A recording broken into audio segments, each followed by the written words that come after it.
It is time for the Drew Yari Show.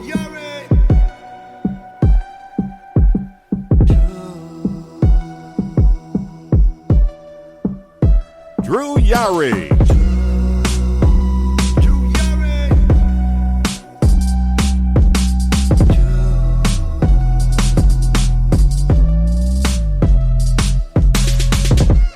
What is going on, guys? This is Tuesday. Don't be alarmed. Everyone is fine. We are all okay tonight. I just decided to move Wednesday's recording to today. One night only. We'll be back on the same time, same channel next week on our regularly scheduled recording day. I hit my arm. Yeah, but I just decided to move it to today because I got something lined up for tomorrow. But you already know who I am, and yeah, you already know who this young man is. It's Justin from Spawnbuster Tees. Yo, what's up? We're having our own Taboo Tuesday tonight here, so one night only. So, yeah, man, it's pretty cool to be here on Tuesday. Taboo Tuesday. So, you as the fans pick the match. Will me and Justin have a no DQ match, a no holds barred match, or a street fight? Oh man, that we'll get negative 5 stars with us. Trust me.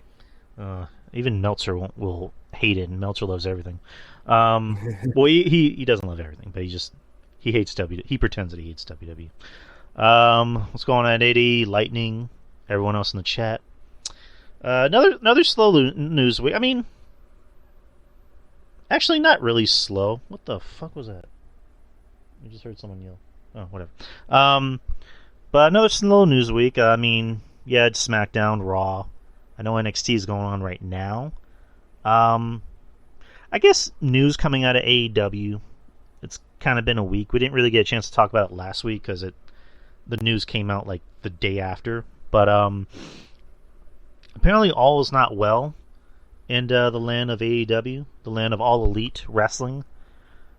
So I know last week, like I said, when we usually record every Wednesday, it's actually during, like, in the middle of AEW. The beginning of the show, Punk came out and cut a promo, and what he did first was he called out Adam Page, and Adam Page didn't come out, even though they're in Virginia. I guess Adam Page was like, yeah, we're in Virginia, so I'm gonna ask for the day off. He's also a dad, so maybe that's why. But he calls out Adam Page, says, you got your rematch, let's do it right now. And then he doesn't come out, and Punk, says, that's not cowboy shit, that's coward shit. And apparently that was not part of the script. Punk won the biz for himself, and then went on to cut a promo about, Moxley saying, you're not even the third best guy in your group. So yeah. And there was talk of Punk even threatening to not even show up to the show. So, what is your take on all this? I don't know if you've, talked about it or addressed it, but the whole thing of just everything that's been going on in AEW, the land of All Elite. I mean, to me, it could be a number of things. There's some people think that it could be a general work, like an elaborate work that is coming from TK and Punk and everyone. To me, though, you'll lose the fans' trust if this is a work. So to me, I think this is all legitimate for the most part here. Now we have this match tomorrow. We're gonna have this match tomorrow of Mox and Punk. Now, if they are hot-shining this match tomorrow to have Punk drop the title, is Punk out of... I was going to say out of NXT, because I have NXT on right in front of me. He's out of NXT? Yeah. And I have NXT right in front of me. Make it sound more came out, so I kind of marked out right now. But no, will Punk leave AEW? Will Punk win? And are we going to get Punk versus, maybe a returning MJF? Are we getting, like a bullshit finish? Or are we gonna get, Mox and Punk again at All Out? So there's a lot of answers to these questions that we're probably gonna see here tomorrow. But to me, with the whole Punk thing and him, and the whole possible thing, it may be revolving around Colt Cabana. To me, it's like, at the end of the day, Tony Khan knew what he signed up for. He knew what he signed up for. He knew that CM Punk was going to come in and he was going to, stir some shit because that's what CM Punk is all about.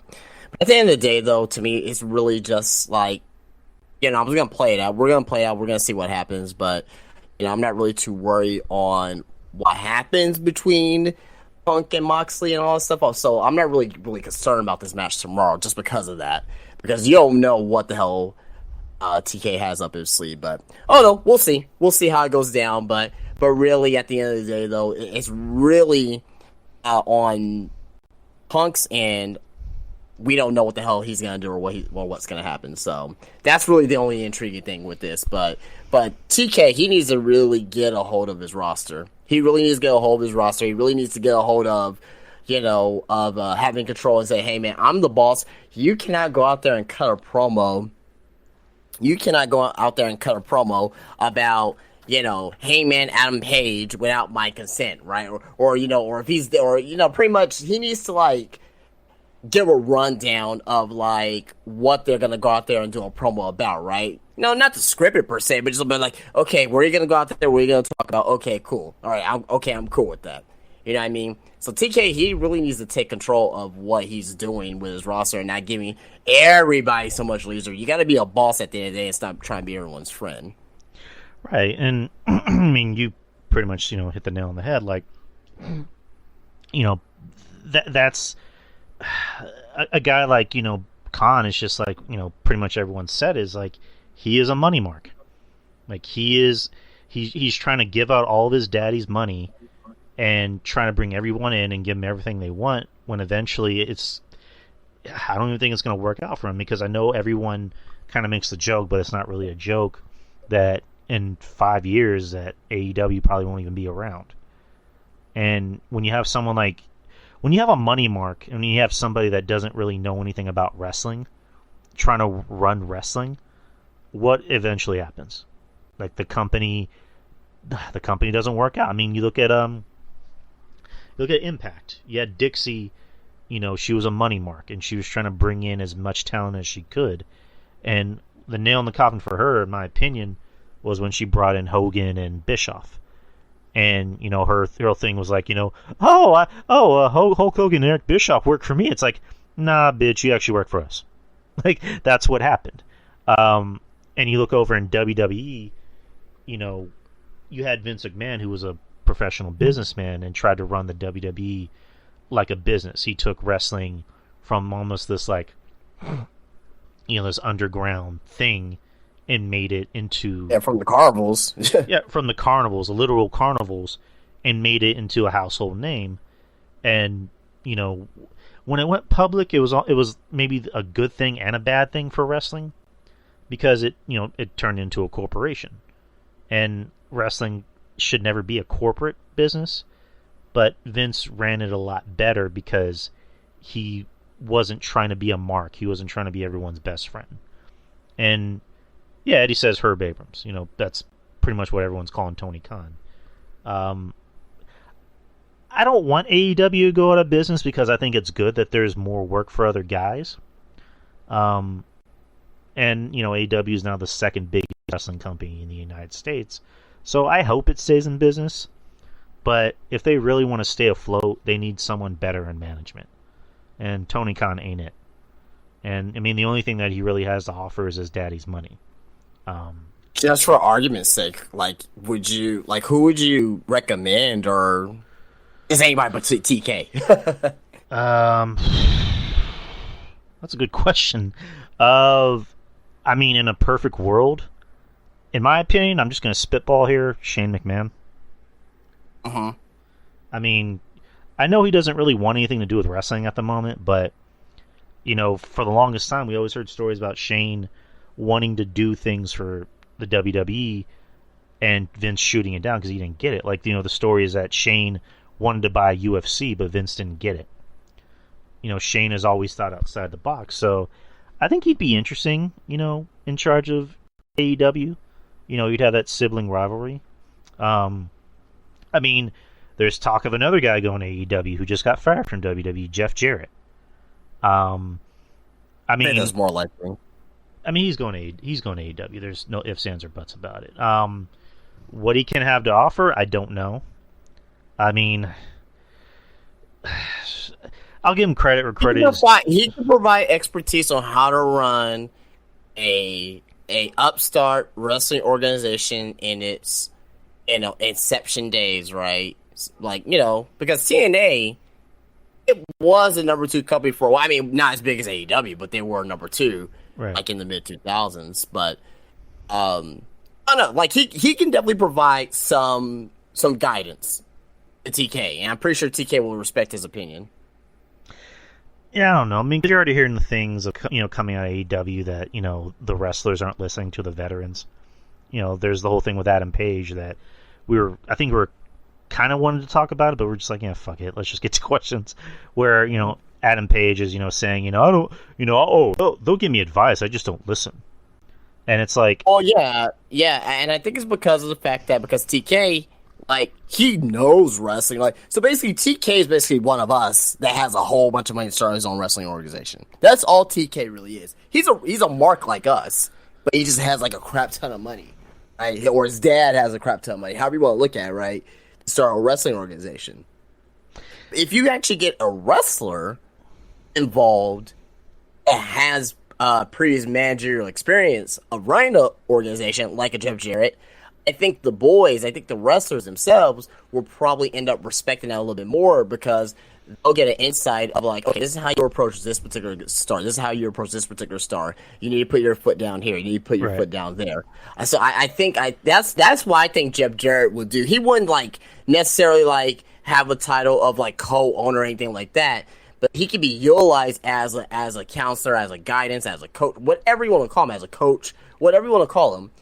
I think if he were to be in that role, he could also give TK, more information as far as on how to run an organization, how to treat wrestlers, and how to respond to wrestlers in certain aspects. Yeah, but do you think it's more just like at this point it's kind of a lost cause? Because even before AEW was a thing, you always heard about the elite guys not listening to anyone. Like, Cornette would talk about in Ring of Honor that he would tell the Young Bucks, you don't need to use your finisher 15 times in a match. And they would just go out and do the same. They would just go out and do exactly what they were going to do, And then going back to Adam Page, it's like I hear him say that, and then I think of a video where it showed like behind-the-scenes footage of the WrestleMania press conference in LA, and I see Austin Theory talking to The Undertaker. Right. And, he's giving him advice. And for all we know about, what Theory got accused of, which went away pretty quick. For all intents and purposes, he's not known to be someone who causes a problem backstage. And he's like 25, and it's just like, can you imagine Adam Page talking to the Undertaker, and Undertaker's trying to give him advice? He's like, "What do you know, Mark? Yeah, I'm just gonna do what I want." Like, really, dude? Like, just I don't get that mentality. Like, I can imagine top guys who are still top guys will still want to get advice. Like, I can imagine Drew McIntyre still wanting to get advice from veterans. I can imagine fucking like even guys like Sheamus says that that even when he was on top, he would still get advice from Randy Orton and he would listen. I don't know. Just I don't get that mentality. Like, no matter how old I get, I still like to ask advice. Even if it's something I already know, I still want to get a better, perception of it. But yeah, I agree. Like, maybe Jeff Jarrett could be, good-ish, because he, for all intents and purposes, he threw all his dimes in the bag to make TNA a thing. Like, he put up a second mortgage on his house to try and make TNA a thing. So maybe he can be good, for giving advice to Tony, but it's all about Tony wanting to take that advice. That's what it comes down to. That's what it comes down to today. And as you were talking there, Dexter Lumis just showed up on NXT Indy Hartwell had a match with Blair Davenport, lost the match, and she was kind of promo, and Dexter Loomis came out, and he's carrying her off, maybe to the main roster. Yay! So, Yay! So was it? I wouldn't be surprised if we see Indy Hartwell now on a Raw. We're probably gonna get the whole Wave faction on Raw sooner or later. So, Which we'll get to that when we get to our Raw review. But, yeah, Index is still a thing. Love remains. there you go. So let's talk about SmackDown from last week. Before SmackDown started, Shawn Michaels, who's been promoted to was it CEO of Talent? Is that it? I believe so. Yes. So he basically has John Laurinaitis' old job. So good. Basically, head of tower relations. It's funny to think about how Shawn Michaels and Triple H were like the most hated guys in wrestling 25 years ago. Now they're running the company. It's funny, man. It's funny how wrestling works out sometimes, man. I mean, granted, Shawn's a different person. Triple H is a different person. So, over the years, you humble yourself. I mean, it gets to that point where you have to. You can't just be 25 years old, your whole life. So, but good for Shawn, good for Triple H, and we're enjoying the show because we're enjoying the show. So, but Shawn made an announcement to the women's tag team tournament that Zoe Stark and Nikita Lyons would not be in the tournament. The rumors swirling around that Nikita Lyons didn't get vaccinated and she couldn't make the trip to Canada. She, debunked it and said that she's dealing with an injury, which sucks to hear because she just came back from an injury. So they got replaced with Toxic Attraction, which we'll get to that after we talk about their match. The show kicked off with Ronda Rousey, and she basically just came out and said, "I paid my fine. Now, unsuspend me." And Adam Page just said, "No, that's not how this works. You can't just say, I want to be unsuspended." So they end up taking her out of the arena and putting her in her cop car. Good set, because this is Ronda. This is the Ronda that we should have had, in the beginning when she, made her comeback. Not, smiling, kissing babies Ronda. But good segment. And then we go on to the women's tag team title tournament. It was Toxic Attraction versus Natalya and Sonya. Natalya getting a hero's welcome. They're in, Montreal, I believe. And yeah, they're in Montreal. Yeah, right. Toxic Attraction got the win, which good. But then we have to talk about bad news. Apparently, Gigi Dolan got a concussion, which is why they had to pull Toxic Attraction from the tournament. So on Friday, they're going to have a second chance battle royal with 4 former teams that were eliminated. Which, why not just let Raquel and Aaliyah just go to the finals? But whatever. But what do you think about the whole situation? I mean, it sucks. I mean, I was kind of hoping Toxic Attraction was the first team being called up. Then when they have Nikita and Zoe Stark come up, I was like, okay, well, great, all right, well, it looks like they want to push these 2 women to the main roster already. Zoe, yes, I think she's more ready than Nikita. Nikita, obviously she looks fantastic, right? Looks wise. They won their match. Then Zoe Stark got injured because her match with Mandy Rose during her title match last week on NXT. Then, okay, let's replace them with Toxic Attraction, which I was like, okay, cool. I thought this was probably the more appropriate team anyway. And they win their match, and now Gigi Dolan has a concussion. So it's like, oh man, you know what I mean? So it kind of sucks. To me so far, this is probably the only negative from the Triple H era so far. And last week, you guys probably got sick of me talking about Triple H, how good he's been. But to me so far, I gotta be honest, and and you guys are gonna learn that from me. I'm gonna be an honest person talking about wrestling.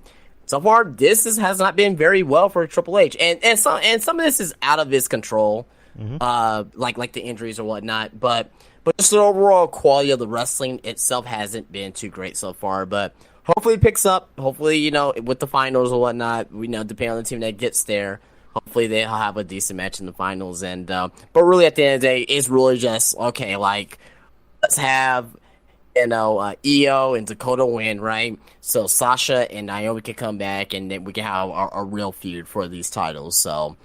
But yeah, I mean, it is what happened with that. But yeah, so far, not so great with this women's tournament. Right, and I mean, yeah, it's been out of his control. I mean, because like I was kind of poo-pooing over it. I'm like, just get rid of the women's tag team titles. Those things are cursed. Like, and I was starting to give it a little bit of a chance because I like Dakota Kai and Io as a tag team, and I like Toxic Attraction. I mean, I was even thinking of like.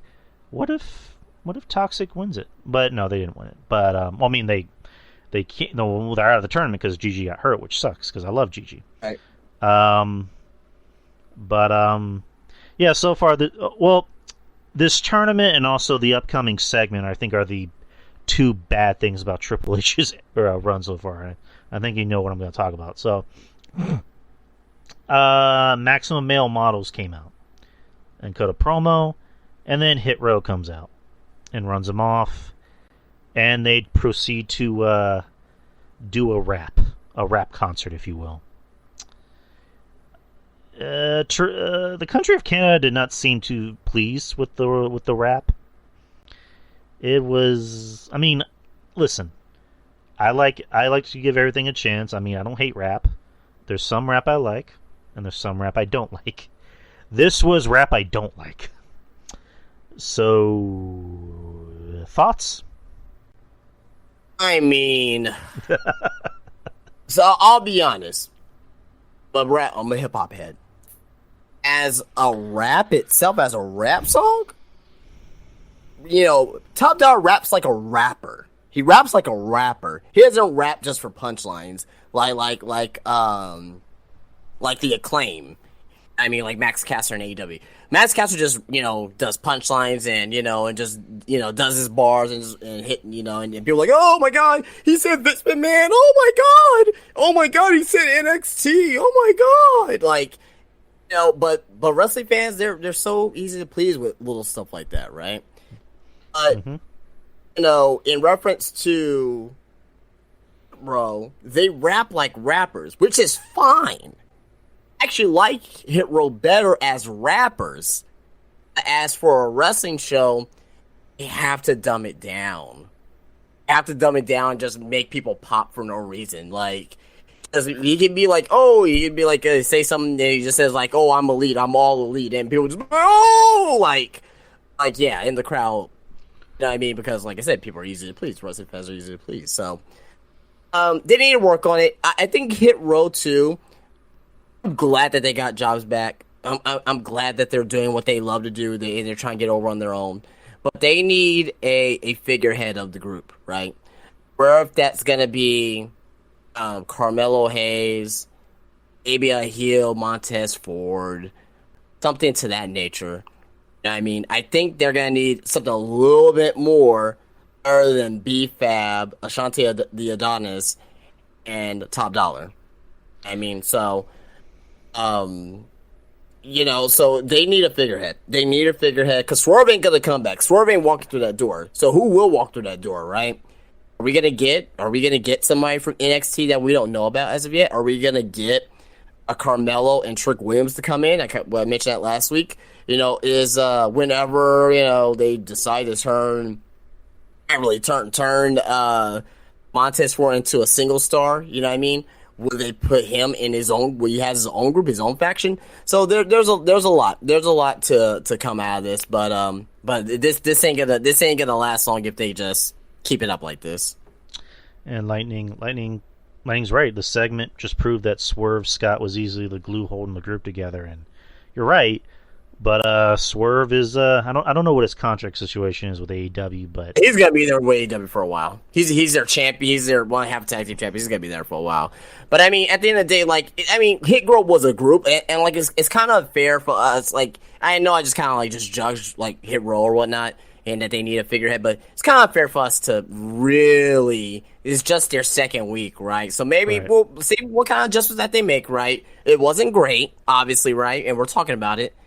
But let's see what happens next week. Are they gonna, let them rep again and see what kind of rep that they do? I don't know. We'll just have to wait and see. Right. Next is a pre-recorded segment with Karrion Kross, where he talks about Drew McIntyre, where he says, Drew, you're called the Chosen One, but you didn't really deserve to be called the Chosen One. They chose you, and they were wrong. He had a nice little line where he said, Roman built the table, but you failed to set it, which I thought that was good. I like that they're not exposing Karrion too much, or Cross, I mean. They're doing these vignettes so that way they can reintroduce them to people.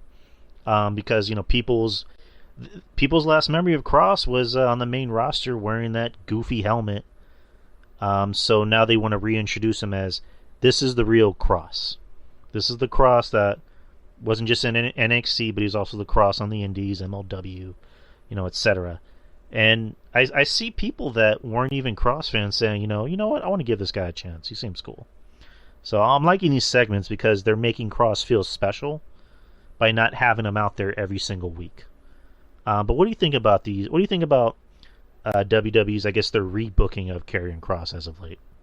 It's been fantastic, man. It's been great. Really, really great.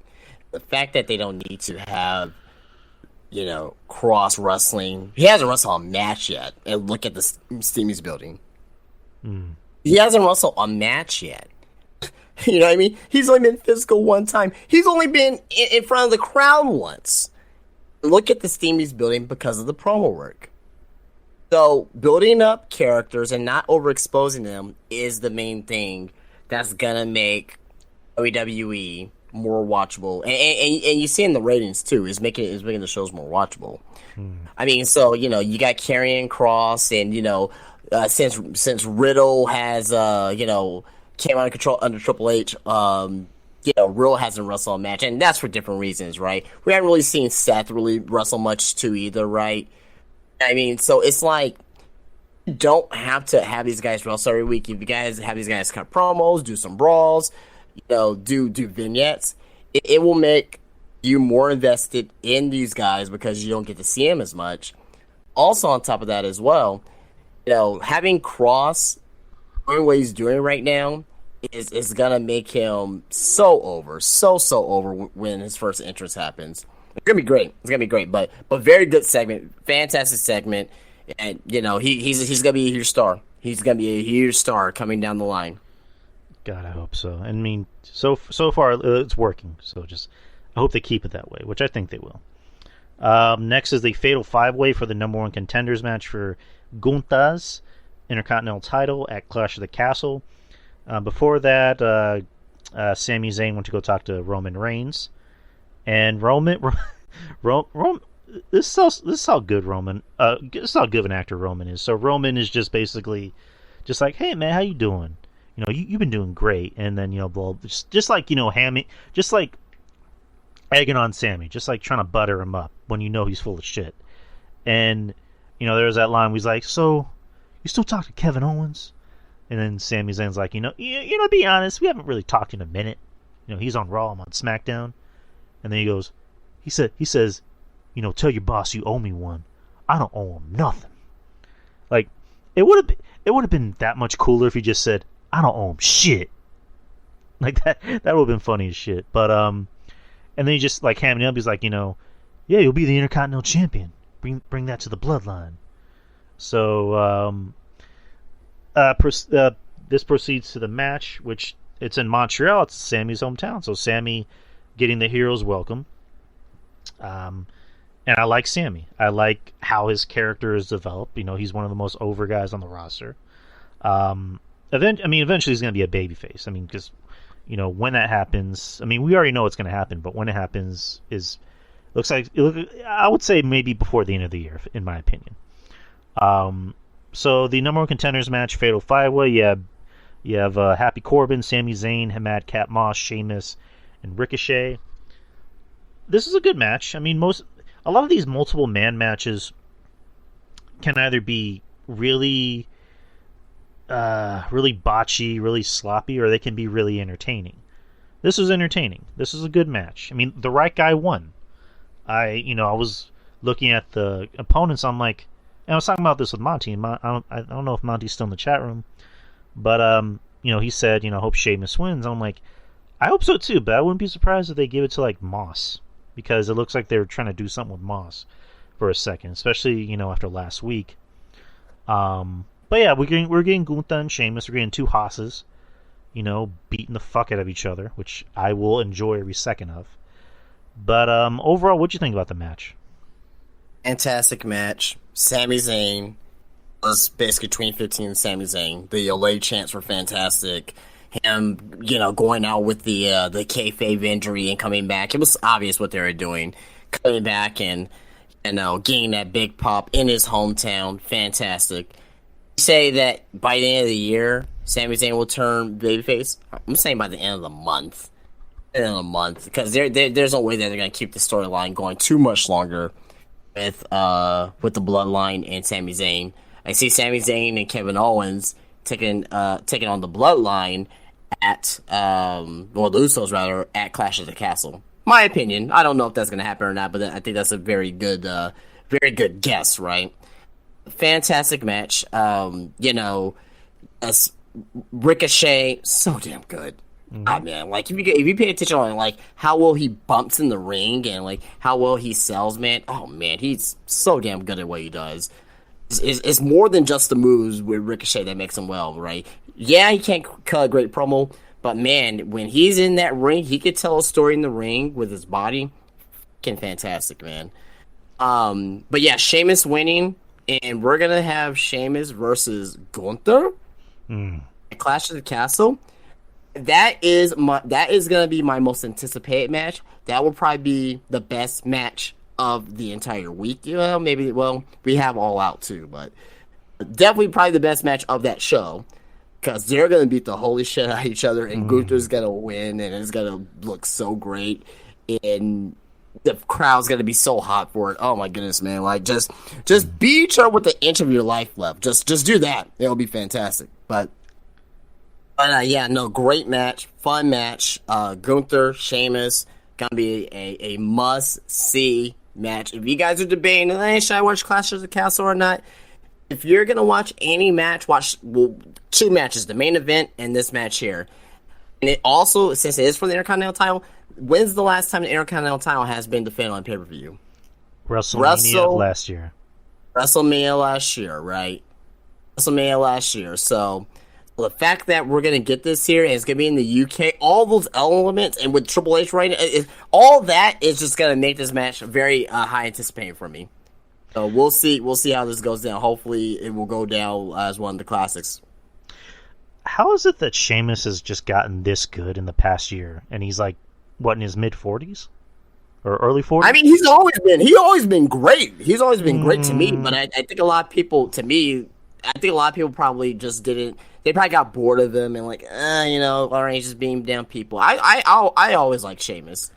I didn't think he was, I didn't think he was like, Daniel Bryan or anybody like that, right? Bryan Danielson, but I thought he was a good brawling, big man. You know what I mean? I think he really started hitting his stride around 2014, 2015. I thought he really started hitting his stride around there, but man, he's been great.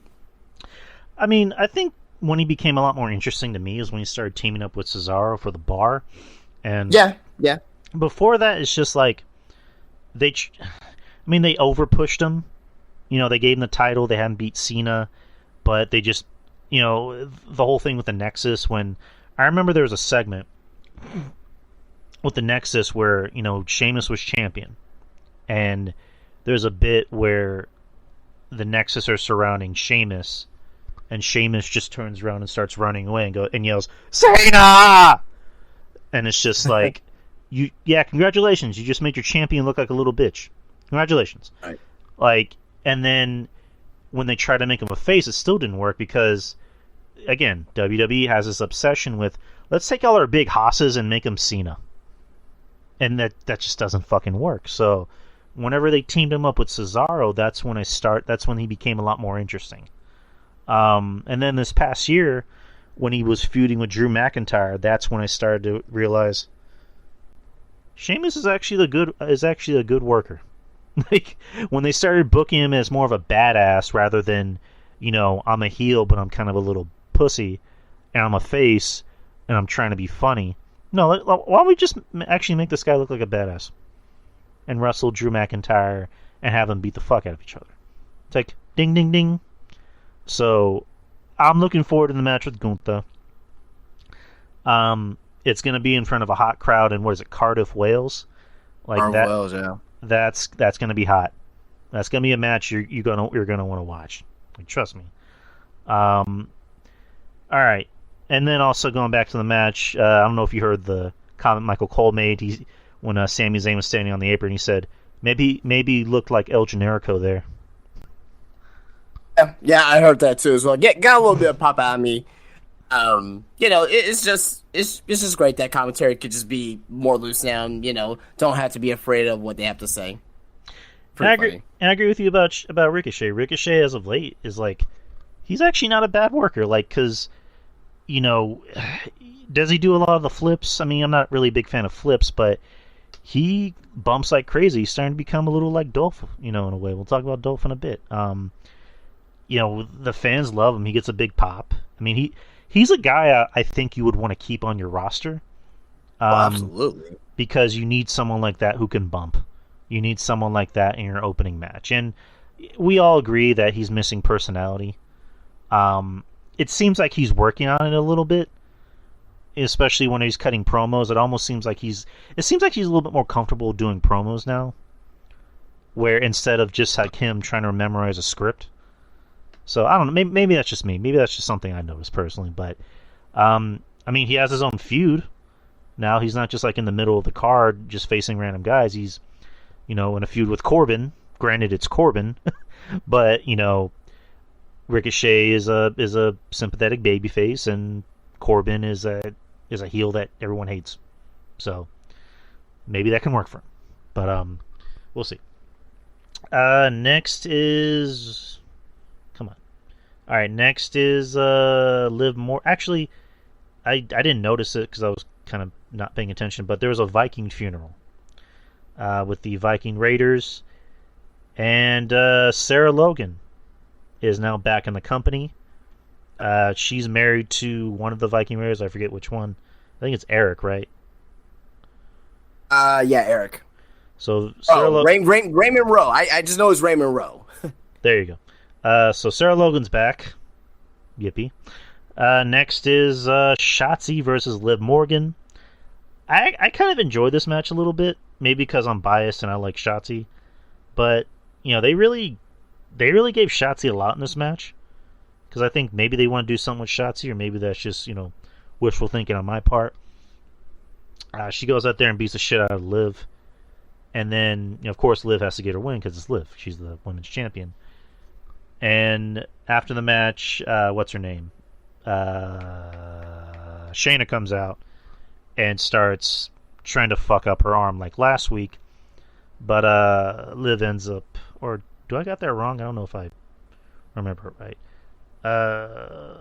Baszler, like... Blah, blah, blah. Yeah, Liv ends up, getting out, scot-free. But what'd you think about the match and the aftermath, I guess?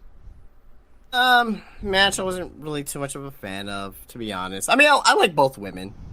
I like both women, but I wasn't really into this match. I mean, I don't know what it was about this match. I didn't think it was great. I didn't think it was terrible, but like I wasn't like heavily invested in it or whatnot. Just kind of going through emotions with that one. But I'm glad Shotzi, she's getting more TV time. She's getting more more in on her matches, right? She's not just being out there being a jobber per se, right, or being an enhancement talent. At the end of the day, though, the segment did what it needed to do. You had Shayna come out to advance the feud with right, and this week Liv didn't get no boos. She didn't get no boos. She got boos last week, but she didn't get no boos this week. So good. I mean, it did what it needed to do. So I thought it was successful. And now we get to it's not a main event. It's I guess the last segment of the night to close the show. Drew McIntyre, Roman Reigns, Drew McIntyre. Take 3. Roman Reigns and Drew McIntyre face to face. There you go. Roman comes out, minus the Usos, who apparently had problems getting over the border, which was actually legit because Jimmy has a DUI or multiple DUIs, so he can't leave the country. And Paul Heyman is still selling the, getting F5 through a table. So Roman's coming out, and I thought it was funny because he's out there with both belts, and all of a sudden he extends his hand because he's waiting for someone to give him a microphone, and he's like, So then a stagehand has to give him the microphone. And so Roman just cuts his, promo, saying, I'm not around every week, and that means people come out here and say some stupid stuff. Which, again, let Roman get away with one shit. I mean, come on. But, and then just saying, Drew McIntyre likes to say that he carried this company, he's the face, I'm the face, blah, blah, blah. Drew McIntyre comes out and says, goes the whole face thing, you're not here every week, you're not worthy of those titles, I'm going to take those titles off of you. And they brawl. Drew goes for Claymore, and then Sammy gets in the ring and just sacrifices himself for Roman. Roman tries to go for a spear, and then Drew gets Roman with a Claymore. So Drew's standing tall, holding both titles. Nice way to close out SmackDown. But what did you think about the segment? The segment, did what again? What you're saying is it did what it needed to do, and it built up Clash of the Castle pretty well. So right now they're making Drew look pretty strong here. I think this week we're going to see Roman look strong.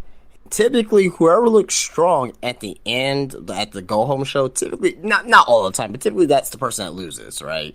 Is the one that looks strong before the go-home show. So be on the lookout for that. I think it's going to be Roman. This is the first one of these matches here in a long time that we don't know for sure who's going to win, right? A lot of people are thinking Drew. I'm thinking Drew as well. I wouldn't be shocked if Roman wins. And that's what's so great about professional wrestling at the end of the day, is because when professional wrestling is unpredictable, that's when it's at its best. So we'll see. We'll see how it goes. And hopefully at the end of the day, we get a memorable moment in Cardiff Wells. Yeah, I agree with you because this match seems like it can go either way because, Drew seems very rejuvenated. Ever since, in the past month, he sounds a lot more confident in his promos. He actually sounds like who he's supposed to be and not just, trying to be Scottish Cena. And then Roman's Roman. Roman is over. Roman, I think, is at a point where you can take those titles off of him and he'll be fine. He doesn't need to be champion. He's kind of in a league of his own where he's so over that all he needs to do is just be Roman. If they decide to give it to Drew, I wouldn't be mad.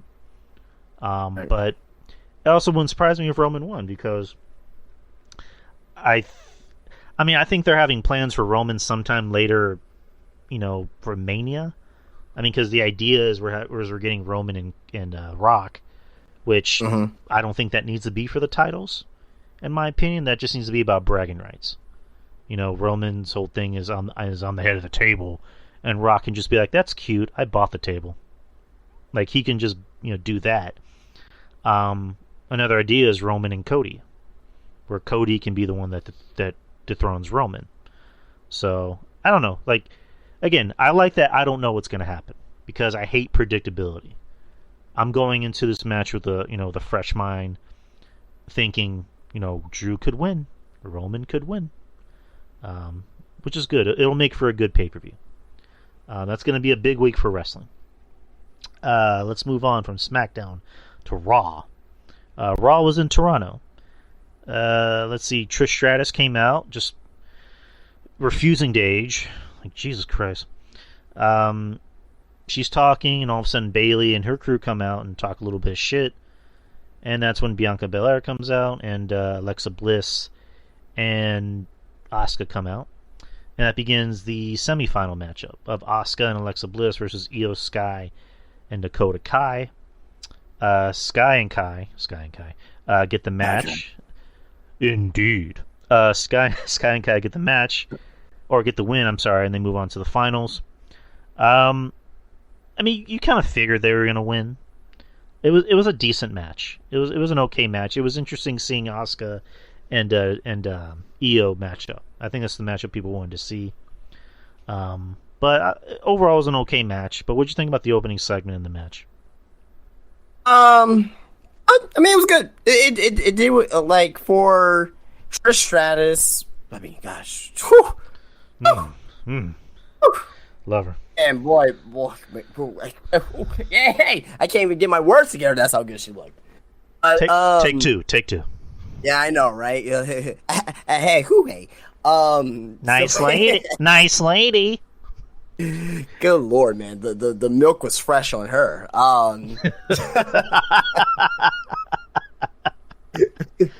She still has fresh milk, man. Jesus. But no, the match overall, it was expected. I mean, if anybody thought that Io and Kai was going to lose that match, I really question on if you're watching this product correctly, right? I mean, these guys are clearly going to be the tag team. They're going to win the tag team title tournament. Unless something shocking happens, right? WWE likes to do that, those crazy bookings. Well, but again, Vince is not booking anymore either. So I clearly see Sky and Kai, indeed, winning the tag team titles. Not at Clash of the Castle. Maybe on Monday. They probably do it on Monday or maybe the Monday after. For the, I think it'd probably be best for the Monday after on Raw. But yeah, liked it. Liked the outcome. All right, let's move on to the next match: Finn Balor versus Dolph Ziggler. There's a backstage segment where Dolph and Finn, I guess, did a little face-off, and Dolph, slaps Finn, and then his music plays, and he's standing there in the entranceway and looks at Finn and goes, "You just gonna stand there like a little bitch, or you gonna come out here and wrestle me?" Which I'm like, oh, okay. As imagined, really good match. Dolph in this past month, one of the good things in Triple H's era is that Dolph can actually go out there and have a match. Like, he can actually go out there and wrestle and be a wrestler in a wrestling ring. Same thing with Finn. Finn's no slouch either. Finn's really good too. This was a really good match. Like, you kind of knew what was going to happen, especially with Rhea being right there. And also, when the ref wasn't looking, Rhea hit Dolph in the back of the head, which I thought it looked more legit with Rhea doing it, because Rhea is bigger than most of the guys. So if Rhea hits you in the back of the head, like, I'm pretty sure you're gonna get knocked out or it's gonna hurt like hell. So she hits Dolph in the back of the head, and Finn goes for the coup de grace, 1, 2, 3. But what'd you think about the match? Fantastic match, man. Like, man, these matches on Raw have been lighting it up, baby. They have been lighting it up. Like, Raw and SmackDown have been lighting it up. You know what I mean? They've been putting on some of the best wrestling on TV. Now for WWE, I'm not talking about AEW, in quite a long time. It's some of the best wrestling on TV, period. So, but yeah, man, great match, man. Great match. Dolph, I always loved Dolph Ziggler, man. Always been a mark of his, man, ever since 2009. I wasn't really a fan of Nikki, but I was always a fan of Dolph Ziggler. So, great match. Loved it. Now we got another good match to go to. So Chad Gable and Otis, Alpha Academy, come out and make an open challenge. Chad, being the heel that he is, just starts chastising the city of Toronto. And then Kevin Owens comes out, who's a Montreal native. Of course, Kevin Owens getting a fucking huge reaction. Kevin Owens wearing the duct tape KO shirt from 2015 Kevin Owens in NXT. And, we've been talking about this, that if anyone's going to benefit from Triple H being in charge, it's going to be Kevin Owens.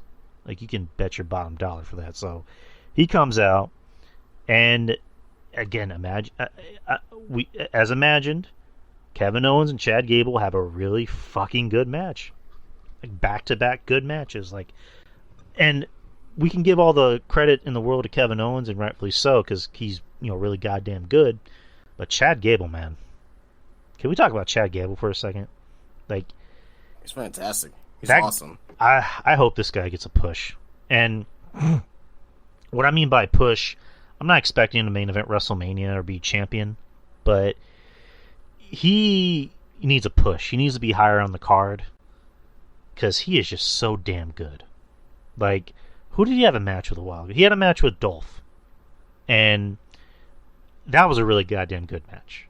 And Lightning pointed this out. He did a headbutt. He did a diving headbutt during the match, and I was actually a little scared for that. I'm like, Chad, please don't do that ever. Ever. Don't do a diving headbutt unless you're going to cover your head. But I don't want to see wrestlers do a diving headbutt for obvious reasons, and we don't need to mention who or why. But he deserves all the credit in this match because he's gotten himself over as a character. With the shoosh and the thank you. I love that. And he's making everyone in the ring that's even though they're already good, he's making them better. He reminded us how good Dolph is with that match they had a few weeks ago, and then he brought out a lot in Kevin Owens in this match. So I love Chad Gable. I hope he gets a bigger push out of this. In my opinion, maybe U.S. Championship run, maybe a Intercontinental title run. That's just me speaking as a fan. But what do you think about this match overall? Fantastic. Love it. I love wrestling, man. It's so when wrestling's good, it's damn good, man. I mean, and one thing you can say about Chad Gable, ever since this character changed, man, the Alpha Academy, he's been more over. And say what we do about Vince McMahon, he still has little gems out there, and this is one with this whole Chad Gable thing and the Alpha Academy thing, right? Because I don't think Triple H would have saw this character in him if it was Triple H, just writing in it from the very beginning, right? So the fact that he has his character plus the in-ring work now, I think Gable is really gonna benefit, right? Do I see him as a world champion? I don't know. Maybe not. Most likely not. Can I see him in a world title feud? Yeah, possibly so. If it's built up properly, yeah, sure. You know what I mean? There's been wrestlers in the past that has world title feuds but never won the world title. Look at Hardcore Holly, right? He had a freaking Royal Rumble match against Brock Lesnar, right? You know what I mean? It can happen. It can definitely happen. You know what I mean, down the road. But great showcase for both men. Kevin Owens, he's back. I can't say anything else about him. NXT Owens is back. I just can't wait to see, 3, 4, 5 months down the line what they're gonna do with them. Can you imagine this version of Kevin Owens and Cody going for word of words? You know what I mean? Kevin Owens and somebody else that we're about to talk about in a little bit as well with a surprise appearance, right? You know what I mean? And there's a lot of, to me right now, Raw as the best roster in wrestling. Now, I gotta agree. You too. If you look at the makeup, right? If you look at the makeup WWE and Raw right now, right? AEW have a fantastic roster, great roster, but they're not being utilized all properly, right? If we look at the bottom of the card, right? Just looking at your guys who are your enhancement talent / jobbers, whatever you want to call them, right? Technically, it's enhancement talent, right? And your lower mid carders, I would take WWE over. I may give that edge to AEW, right? I think they may have a better mid card than WWE. Or I'm sorry, at least for the Raw. We're talking about Raw right now, right? Main event, I'm probably gonna give that to Raw. You got Seth. You got Roman. He goes back and forth, but Roman. He's the main guy, so technically he's on Raw. He has one of the titles, so he's technically part of Raw, even though he's not on the show a lot. Got him, Roman. you're eventually going to have Riddle there. You're going to have Gargano there. Whenever Brock Lesnar, Brock Lesnar will probably be on SmackDown, right? But Edge, right? Yeah, you're gonna have the Judgment Day. They're on the upper card as well, right? Yeah, to me, I really think that Raw, with given this opportunity, they could put on maybe not necessarily better matches, right? But maybe more intriguing storylines than AEW. AEW, I mean, you got Punk, you got Omega, you got Moxley, you know what I mean? And you know, Hangman, Hangman's not really main event anymore, right? Jericho, I won't say he's not necessarily, he's main event, but like, he's not part of the title scene, you know what I mean? So it's like, to me, there's not as much going on in AEW compared to WWE across the board. So, yeah, man, I never really thought about that. Who has the better roster? Raw so far does have the better roster. Not to say that SmackDown has a shitty roster, but no. Raw, I find myself enjoying Raw more. I feel, again, remember those days back in school? Like, we couldn't miss Raw. We'd be like, I got to get home before 8 because I got to watch Raw. I don't want to miss it. Same thing with SmackDown. So, let's continue. So next is Aaliyah versus Bayley. Bayley's first match in over a year. Crazy to think about. Yeah. And, basic match. Bayley wins. Yeah, that's pretty much how it should have gone. Aaliyah, I think this is her hometown, I believe. And she got a nice little reaction, but nothing compared to the other reactions that, most guys got. But this is kind of the match you thought it'd be. But what'd you think? She sucks. Yeah, she's terrible. She's not very good. Like, she and I'm gonna give you guys a little nugget as well. So I've been around in the YWC YouTube wrestling community, right? I know it's not on YouTube, right? But I used to know her as Chick Kick. She used to do videos on YouTube, Aaliyah. Oh shit. And I used to be in a couple Skype calls with her. So, she's a terrible person. I don't like her. Never liked her. Never will like her. Oh, there you go. Yeah, never liked her. But speaking objectively, she sucks in the ring. Like, maybe if I knew her or not, I'm speaking objectively right now. She sucks in the ring. Okay, like whether I knew this chick or not, she's terrible. She's terrible in the ring. She has not improved since. For God knows how long she's been in.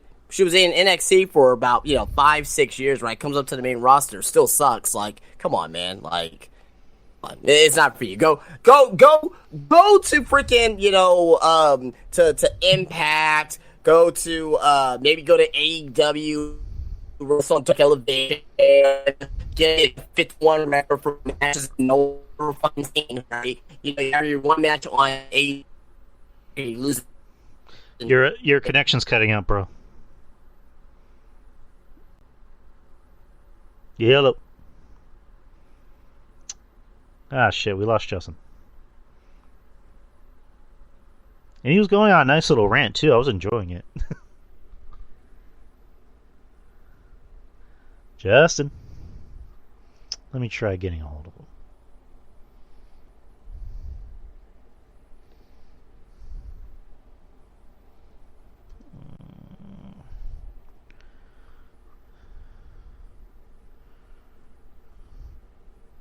Justin, if you can hear me, try disconnecting and coming back in. God damn it. Only in Discord.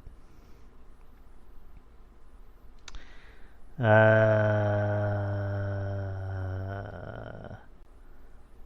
that's a boo.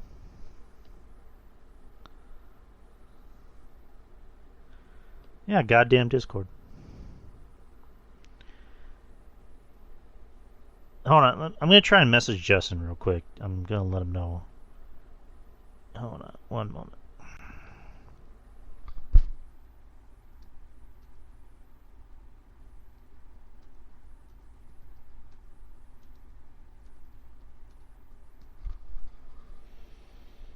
Alright, I just told him, I just messaged him. Oh wait, I think he's back.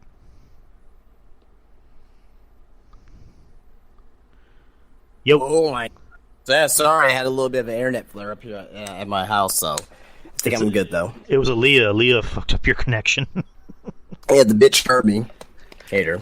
Yeah, that's crazy. I didn't know you actually like I guess had interaction with her. Yeah, so yeah, I have an interaction with a lot of like, if you guys like watch like an old, one of the old YouTube videos back in the day from wrestling, so like Spinnernet, if you guys remember Spinnernet. Yeah, crazy guy. I don't know where he's at now. Chase Oliver 68, Ace the Wrestling Nut, the Wrestling Guy. Who else? Well, I wasn't called Wrestling Jesus. Oh yeah, maybe like once. Yeah. Alrighty, you bunch of marks. So yeah, so my time goes all the way back, and yeah, I was actually in a Skype call for a little bit with her name was Chick Kick back in the day. You can look it up. I guarantee you may still find videos of her on YouTube somewhere. Yeah, she's not very good. like she's been in NXT since 2015, and I think RJ even said she was in FCW, like before NXT was even a thing. I don't think FCW. I don't think she was in FCW, but she may have been. I don't know, but I think so. But let me try looking it up real quick. Hold on. But yeah, she was in NXT like for the longest time, and then she gets to the main roster, and it's like, how is it that you've been in the company this long and you're still not that good? So I'm gonna put in the chat here a video. That was her back in I guess like 2011. It was like over 10 years ago, 11 years ago. All right, so she was in NXT in 2015. She started out in the Indies over in Toronto, and she's still not very good. Hold on. Let me try pulling up his video that just posted.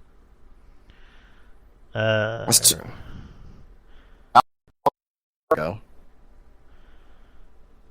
Okay, here we go. Any day.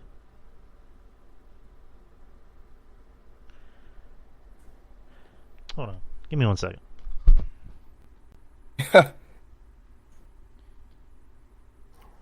As he's pulling that up, anybody see NXT tonight? See the finish to NXT tonight. Very fun match between Winnie Chu and Tiffy Stratton. Again, Legos were involved in that match. Crazy. Oh yeah, they're in was it a lights out match? Yeah. A literal lights out match. Alright, let me just pull this up. On here, so waiting for the video to load. Oh, there you go. Come on.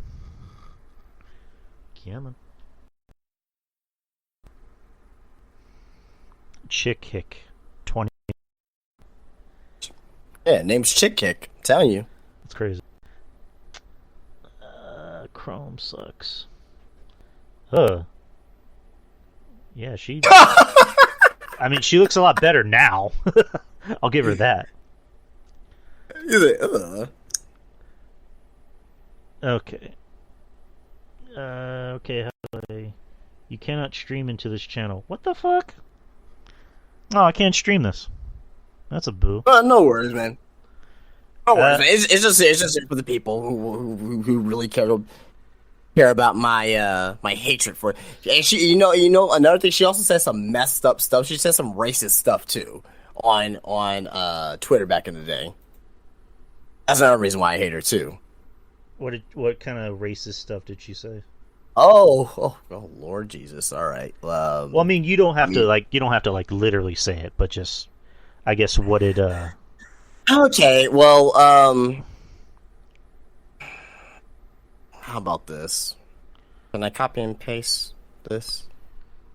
Sure. Put it in the chat. I'm not gonna say it on air. I'll let you guys just read them and weep on it. So. Oh, I got the video. Oh, it doesn't let me post. It doesn't let you post pictures in Discord.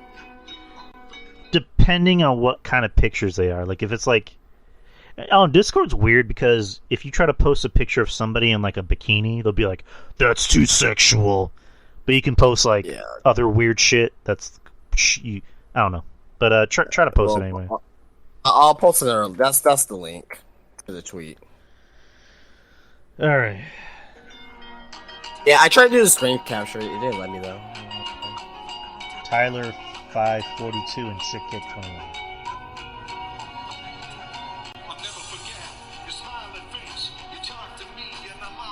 Okay, I can't watch any more of this. Yeah, it's terrible. Okay, and it's 2011. That was 2011 for you right there. Let's see this Twitter post. It's So on the Indies, she went by the name of Jasmine. Uh-huh. Oh boy. Ooh.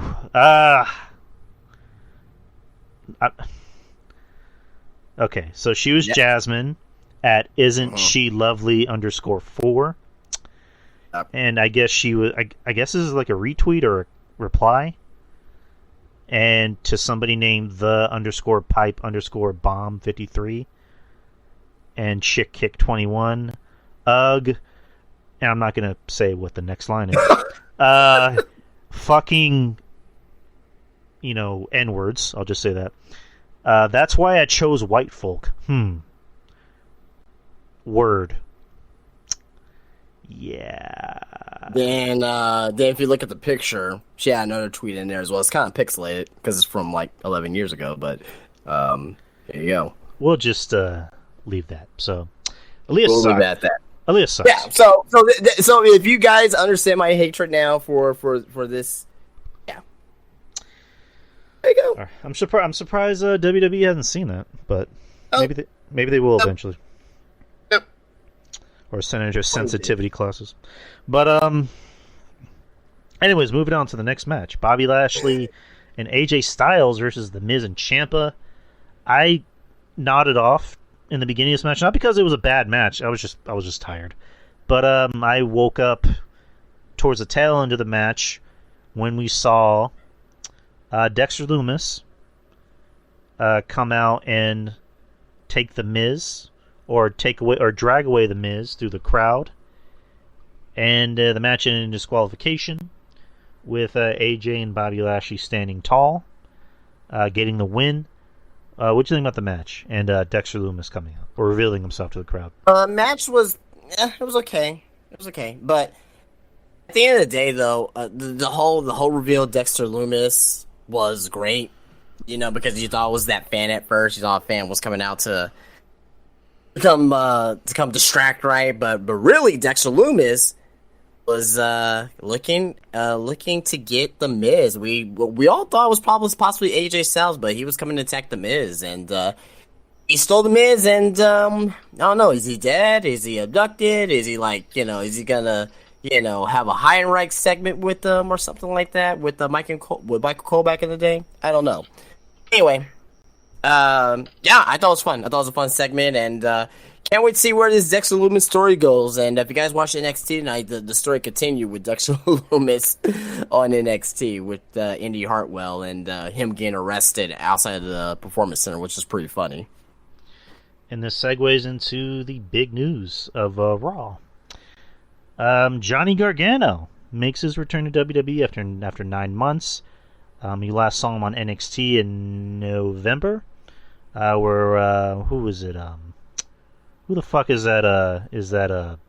That no talented Australian guy in NXT?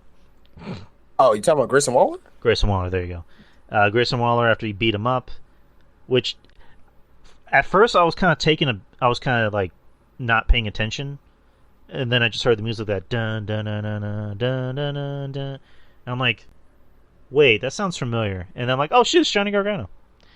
So Johnny Gargano's back to a nice pop from the crowd. And, again, I'm not the biggest Johnny Gargano fan. I really wasn't. I especially wasn't a fan of him, going out there and having Johnny Gargano matches where guys that were like twice the size of him had to sell for him, which I just thought was gross. But it's one of those things that was like, it's good to see him back because, maybe him being in this new regime, especially now that he's on the main roster, you're not going to see any of that shit of him having matches with like Drew McIntyre, and Drew McIntyre has to like sell his shit. Like, I don't know, but it was nice to see him back. And then Austin Theory comes out, which you kind of figured. He comes out and he's like, "Yo, Johnny, is that you? It's nice to see you back. Maybe, now, ever since you've been gone, now I'm the veteran. Now you can carry my bags. You can be my manager. You can maybe even carry my Money in the Bank briefcase." And for old time's sake, let's do the hand thing. And so right when they're about to do it, Johnny super kicks Theory. So now Johnny's first feud back is with Theory, which good. That's the way you want to solidify him with the main roster audience. And it's good for Theory because now he's working with somebody he knows. But what'd you think about the comeback? That was great, man. Johnny Gargano coming back is fun. Is really going to put this Triple H era over the top, and it's really, like, if anyone has questions, like, is Vince McMahon still in control? No, not no more. No, there's no way. I think I was coming back in from food or something like that, like from downstairs or whatnot. Came back upstairs, came back in my room, and I heard, and it kind of shocked me when I heard his music. I was like, like, is that this Rebel Heart? I was like, why are you playing this Rebel Heart? That's what I literally thought. I didn't think like he was there. I was like, why are you playing this Rebel Heart? Like, I was like, there's no way that he's actually there. He came out. I popped. I love Gargano, man. This is fantastic, right? WWE as their new Daniel Bryan. Johnny Gargano is going to be utilized as the new Daniel Bryan, Bryan Danielson in the WWE. Mm-hmm. It's going to be great. It's going to be great. It would be for future world champion, possibly, right? Possibly, because I think Triple H believes in them this much, and Gargano is a fantastic storyteller. He's not necessarily great on the mic, right? But he's a damn good in-ring worker. I think he has enough to get a world title run out of him. Maybe he will not win a world title, right? But if he gets one, I think that's more than enough for him, right? Mm-hmm. The fact that WWE was in Cleveland a couple weeks ago, right? They were in Cleveland a couple weeks ago. We thought, maybe Gargano would come out there. He didn't come out, right? And this week, AEW's in Cleveland. I think this was kind of a stickler to AEW, like, hey, we got Gargano, you don't, you know what I mean, and really just kind of rub it in their faces, right? Mm-hmm. AEW's been they've been getting the bad end of the shit stick as of late, but hey, is what is, and that's what wrestling is about. But one segment with Theory, we knew Theory was gonna come out. Not Triple H, but there's been a word that people who are coming up from NXT or who from return from NXT will work in their first programs with people who used to be in NXT as well, so that way that they're familiar with them and make their call-ups more seamless. So yeah, I think that's a good idea that Gargano's going to be with Theory first, right? Obviously, Theory doesn't need a win. He doesn't need to win this feud, right? Have Gargano win over the Mr. Money in the Bank. And maybe down the line, we get Gargano, and we already know it's going to be Gargano and Ciampa, and with some interaction down the line. The question is, will it be DIY, or will it be, Gargano versus Ciampa in a one-on-one feud? I think we're going to get the DIY first, right? I would love to see DIY versus the DUIs. You can figure out who that is. Well, I mean, that's just Jimmy, but I get it. well, I mean, they're blood, they're twins, so yeah, they're the DUIs to me. So, but anyway, yeah, man, Gargano being back, man, is just adding more fuel to the fire with this whole change in WWE.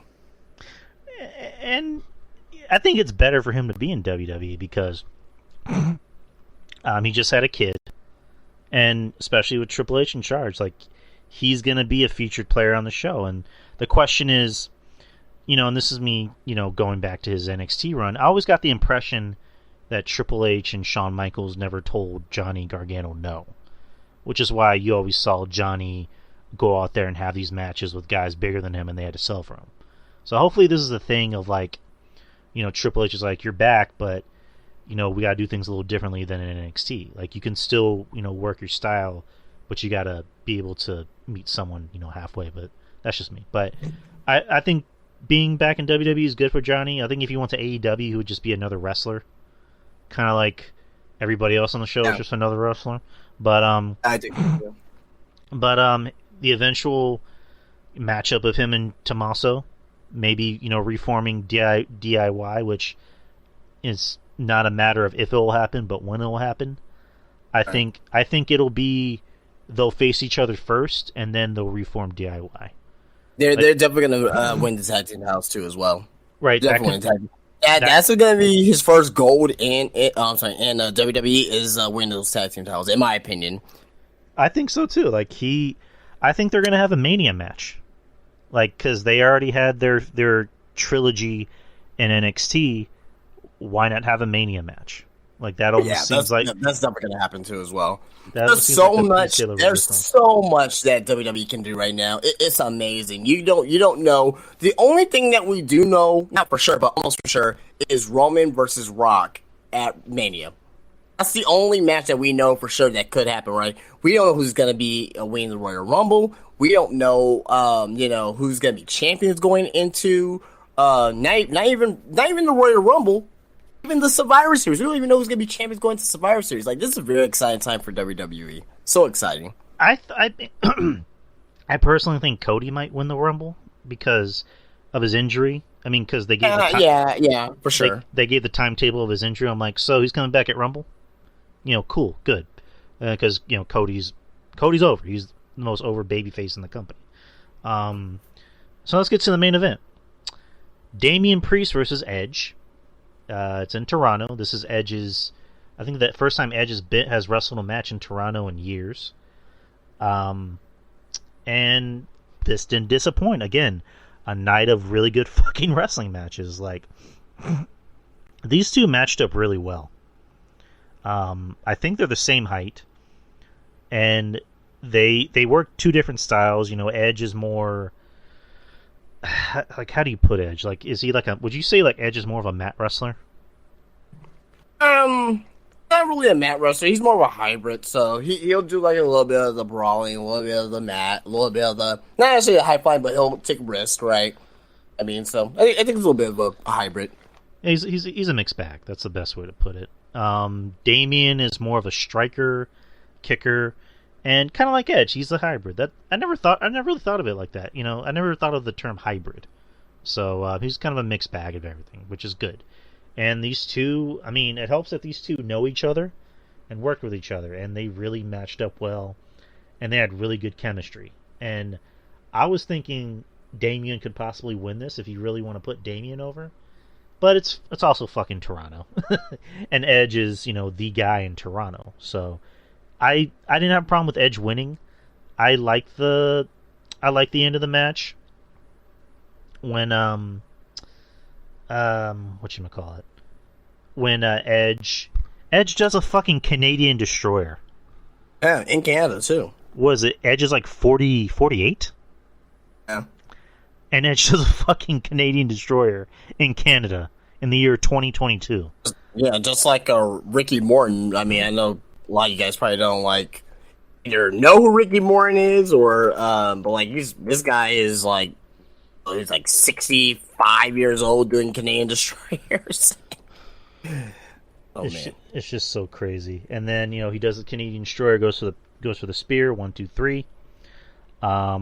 Really good match. The match didn't disappoint. I mean, I like Edge. I'm an Edge fan. A lot of Edge's matches have gotten complaints because people think that the matches have been too long, and I kind of agree. Now, I guess, again, this all comes back to Triple H. I don't know if maybe I should give Triple H the credit for how good this match was, but, he probably told Edge, and Damian, the only choreographed part of this match is the finish. Now work your way to it. And Eddie said it best. The match was perfectly timed. That's the best way to describe this match. Really good match. Really entertaining. The right guy won. It was everything you wanted the match to be. After the match, the Wrestle Judgment Day comes out. and they attack Edge. And Beth Phoenix comes to the ring and starts swinging a chair, telling Rhea, "Come on, bitch, get over here." Like we I don't know if they're gonna start having men attack Rhea. I think eventually that'll happen, but now we're having Beth Phoenix, defending her man. Like, come on, bitch, let's go. Like, I want to see that. I can't wait to see that. But great match, great beginning, great middle, great ending, great aftermath. What did you think about the match overall? I mean, great, fantastic, man. Edge is obviously still a star. He can still go. Somebody that we're not gonna have him too much longer, right? So we appreciate him way more, especially with him coming back right from his injury. Way more now than he has been, in the past, right? So we should really appreciate him. The fact that this was his first Raw match in over 10 years, and it's in Toronto, his hometown, and the fact that they have Damian Priest that they trust to go out there, put a good match on. That says that's a high praise for Damian Priest, right? It's not always about winning or losing, right? When it comes to wrestling, it's about being in a position. And the fact that you're in a Raw main event against a legend in his hometown and he hasn't wrestled on Raw in 10 years, that man, like that's like such good praises, man. Such good praises for Damian Priest. And it was a damn good match. It was a damn good match. We saw Canadian Destroyer, right? You know what I mean? Fantastic. Great match. Beth coming in at the end, saving Edge. I think what we're going to get is a triple threat match six-man tag, right? Mm-hmm. At Clash of the Castle. We're going to have Edge, Beth Phoenix, and maybe Rey Mysterio versus the Judgment Day, right? And maybe Dominic will come in and kind of pick his side. What side is he on, right? Maybe he'll turn heel there. We don't know, right? But that could be a match, because you're gonna tell me you're gonna have a match in Cardiff, Wales, in that big ass stadium without Edge, without Rey Mysterio, right? Mm-hmm. Without Finn Balor going back to not necessarily stomping grounds, but basically around the stomping grounds. Like, I don't see that happening. I see that's probably going to be the match at Clash of the Castle, maybe. I mean, that wouldn't surprise me. I mean, because it's next week. I don't know how many matches they have, but next Wednesday we'll definitely do our predictions for pretty much every show that's that fucking weekend. After the match, when Raw went off the air, Edge addressed the Toronto crowd. I have the quote. Let's see. 30 years ago, July 1st, 1992, I had my first wrestling match as Adam Copeland. Sexton Hardcastle was later, and I knew one day I'd be standing right here for all of you. I just knew it. What I didn't dream of is that I would have to retire for 9 years and fight with every fiber of my being to get this back. And all of you are the reason for that. This is a reciprocal relationship. I just stood toe-to-toe with one of the best talents in the future of this industry, Damian Priest. I can't wait to do it some more. I can't wait to come back. Hopefully one last time here in Toronto. I'm looking at the calendar, and we usually come here in August. So next August, I plan on seeing each and every one of you, and in a perfect world, we all say goodbye to each other that night. Hey, but that's okay, man. This is the place for me to do it, okay? I mean, this is when I say it. I love all of you. In case you missed it, I love being Canadian. And I have to do this. I would be remiss. Go Leafs, go! Go Leafs, go! Go Leafs, go! So, Edge, being not so subtle but subtle, saying that next year, whenever WWE does return in August to Toronto, will be his retirement match. Which, I mean, could you think of a better way to go? I mean, you really can't. I mean, because Edge.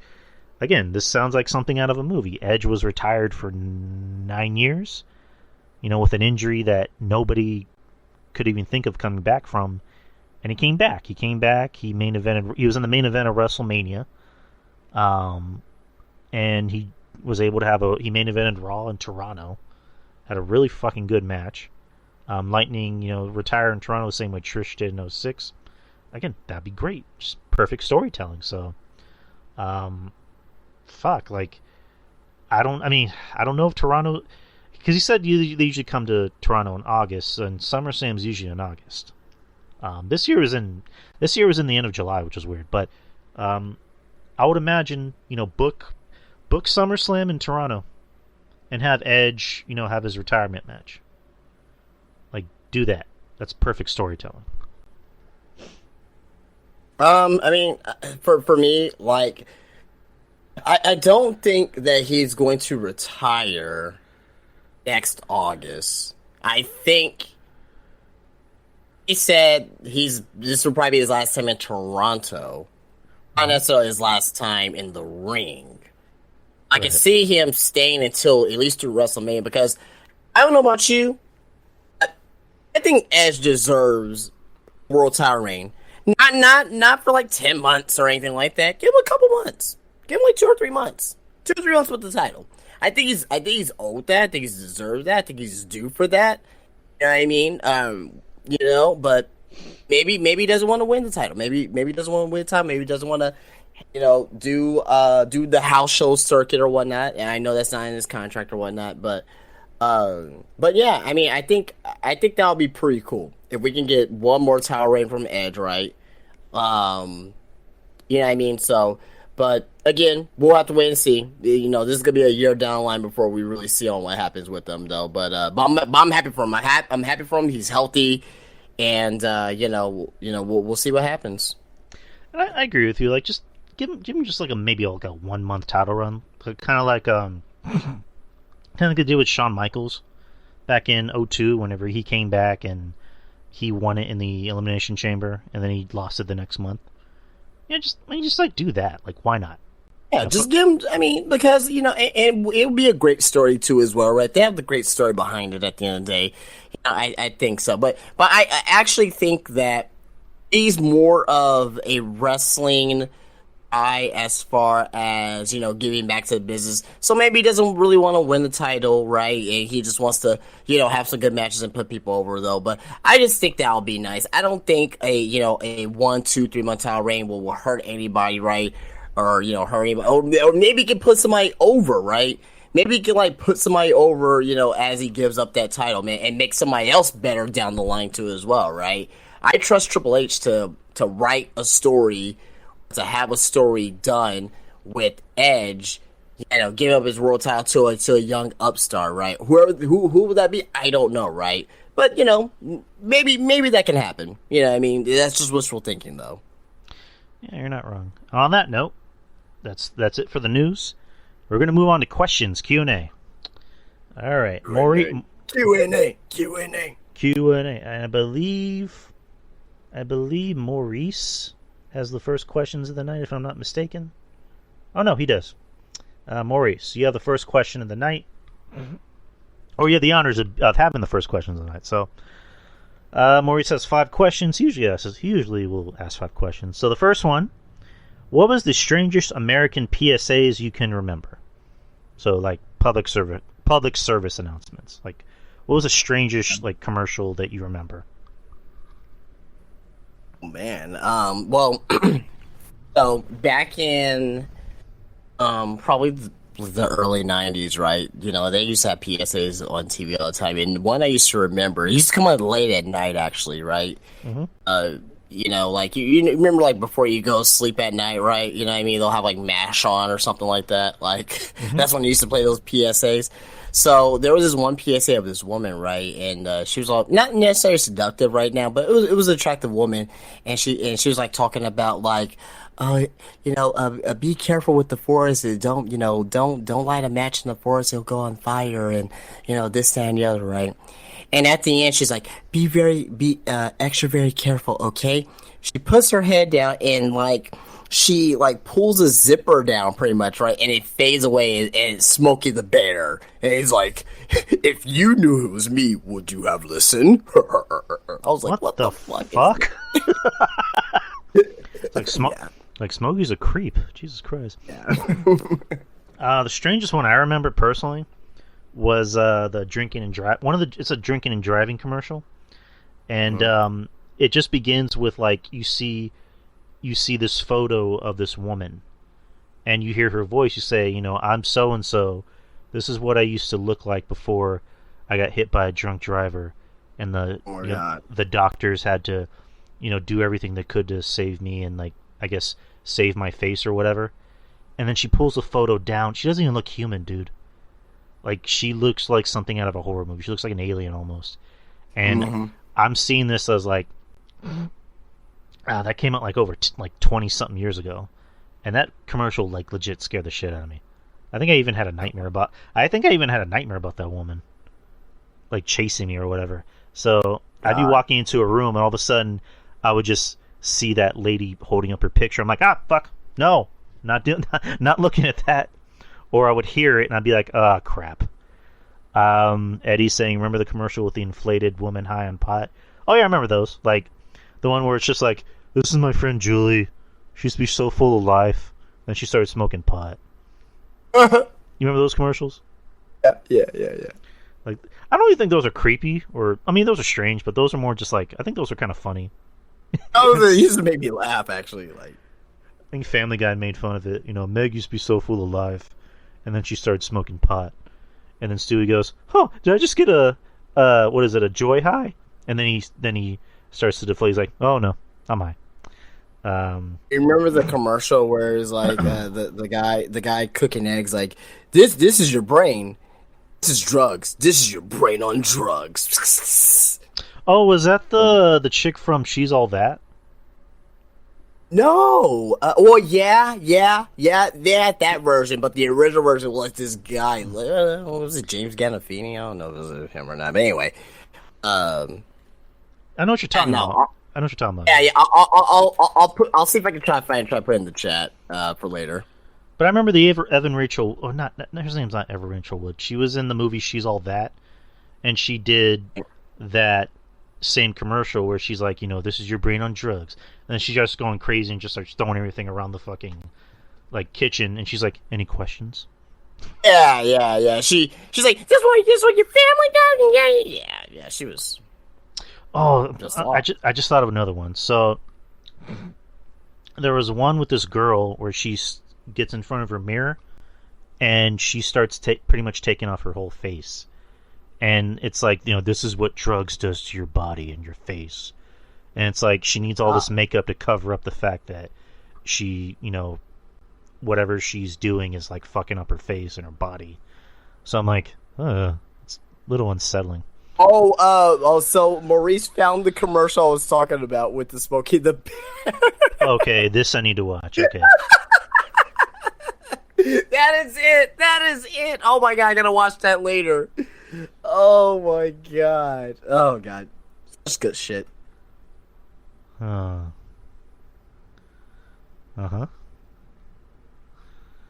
It's great.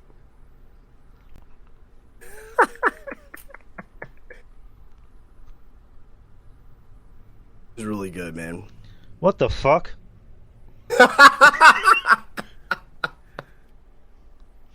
What the fuck? And when I used to watch that too, I was like, how does his mouth move? How does Smokey the Bear's mouth move, man? Like, it's crazy. Nice job creeping me out, Lightning. It was probably an amateur. It was the that was the purpose of the question. What was the strangest? That was the strangest one that I ever seen. That was pretty terrifying. Jesus Christ. All right, let's get to the next question. What was the purpose of Shane Douglas and his Revolution faction in WCW? That's Maurice's question. Well, really, it was because they were sick and tired of not getting a push in WCW, and they wanted to strike up a revolution. The revolution was basically like the Radicals. So basically WWE just took the revolution gimmick and did the Radicals gimmick just without Shane Douglas. They had Perry Saturn in there and Eddie Guerrero. So there you go. Yeah, it was that time during WCW. My mind kind of goes blank. It wasn't a very good time in my opinion, and I've never been a Shane Douglas fan personally. I just never cared for him. Next is, were the Godwins memorable, and are they still wrestling today? Yeah, they're memorable to me.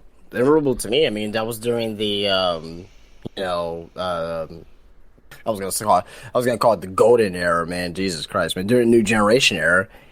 And yeah, are they still wrestling? I'm not too sure if they're wrestling, but I know they still go to conventions. I saw some recent pictures of them. Yeah, I think Kevin Castle was talking about them or something. I don't know. Someone was talking about them, but yeah, Godwin's is a little bit before my time, so I didn't start watching wrestling until '97, and that was when the Attitude Era kind of like kicked off.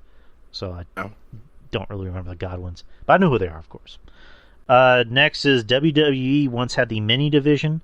How long did it go, and why did they stop? I don't know, because well, okay, was it like during '05 whenever they brought in like those mass midget wrestlers? Yeah, it was around there. I don't know how long it went. Obviously, it went too long. Why did it stop? It probably sucked in. It probably killed the ratings during that time. That's probably my guess. And Eddie's saying the Palmer Canyon character introduced him. I remember that. Last question from Maurice. Who was the higher power that was originally to be revealed before Vince? Christopher Daniels. Christopher Daniels? Really? Christopher Daniels. Yep. Oh, I forgot he worked for the company. Like, he barely worked for the company, I remember. Christopher Daniels. That's interesting. I didn't know that until now. That's crazy. Learn something new every day. Thank you, Maurice. Anna, you have the next question. You have the next crop of questions. Her first question, what is your Mount Rushmore of DC movies? For me, I'll say The Dark Knight. The Dark Knight, Snyder Cut, the first Batman in 1989, and I'll say Batman Under the Red Hood. This should be what's your Mount Rushmore of Batman movies instead of DC movies. For me, I love. So I know this movie sucks. I know it sucks, but it has a special place in my heart. I saw my 7-year-old birthday, right when I turned 7 years old. Oh, Batman, not Batman Returns, Batman Forever. The movie sucks. The movie sucks, but Batman Forever. Batman Forever. I like the Batman. I think the Batman's great. I like The Dark Knight. A non-Batman movie. Let's go with Superman 2. Superman 2, Christopher Reeve with the Todd. Yeah, let me. Okay, so if anyone hasn't already noticed, I'm a Batman fan. As far as like DC goes, as far as like non-DC, if I had to think of like non-DC or non-Batman movies in DC that are my favorites, I mean Snyder Cut isn't a Batman movie; it's a Justice League movie, so that's my number one. I like the first Wonder Woman. I thought that was really good, so I'm going to say number 2. What was another one? I liked Aquaman. I thought Aquaman was okay. I didn't think it was that great. I thought it was fun. It was a fun movie. So I'm going to say Aquaman, and I liked Man of Steel for what it was. I like Henry Cavill. I think he's a really good Superman. I think it's weird how Warner Brothers, all this shit that's going on with them, and then you have fucking Henry Cavill over here who's like, "Can I play Superman?" No. So it's just like it's crazy to think about, but yeah, I guess I'll go with Aquaman and then Man of Steel, and of course the first Superman with Chris Reeves. I mean, it's a classic. Can't touch that. That's like. That's the grandfather of all like comic book movies. So if there was no Christopher Reeves as Superman, we wouldn't be sitting here talking about Marvel, DC, all the other 100%. Shit. But let's see. Next question: is CM Goof really an escaped alien convict hiding out on Earth? Anna, you're just really exposing Goof's business. What gives? What gives? Anna, come on. Do you like the tag? Hold on. Let me try to reread that. Did you guys like the tag tram? The natural disasters in the 80s? I think she meant to Maybe, put. maybe. I think she meant to put tag team. I like them a lot and miss them, especially John Tenta as Earthquake. We're great for the time. John Tenta's like Earthquake, great.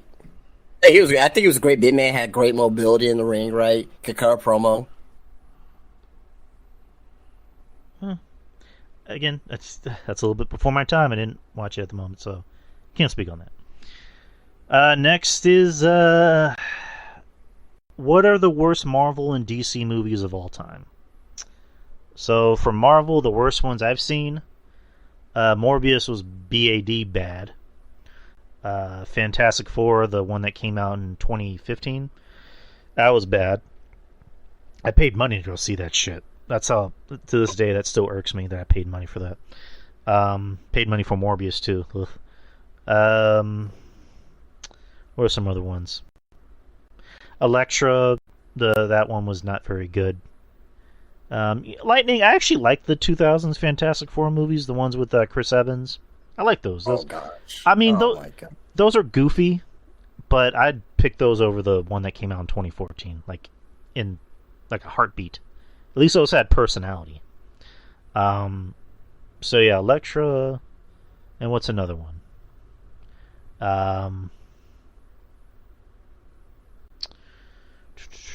Trying to think of another one. Probably Blade Trinity. Well, you know what? I like Blade Trinity. I actually enjoyed it. I know people hated it. I liked it for all the wrong reasons, so I'm just going to leave that out. Another bad one, I guess, The Eternals. That was a movie that, in my opinion, I don't think was needed.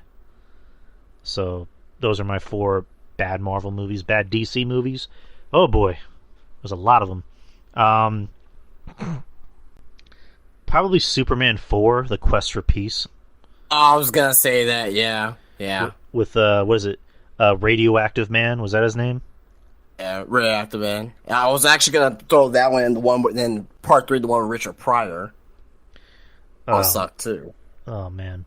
So that one, Wonder Woman 84, that was bad. It was bad. You know what? I'm gonna be that guy. The bad Batman movies, the Batman and Robin with, Mr. Freeze. It's a bad movie, but it's enjoyable bad.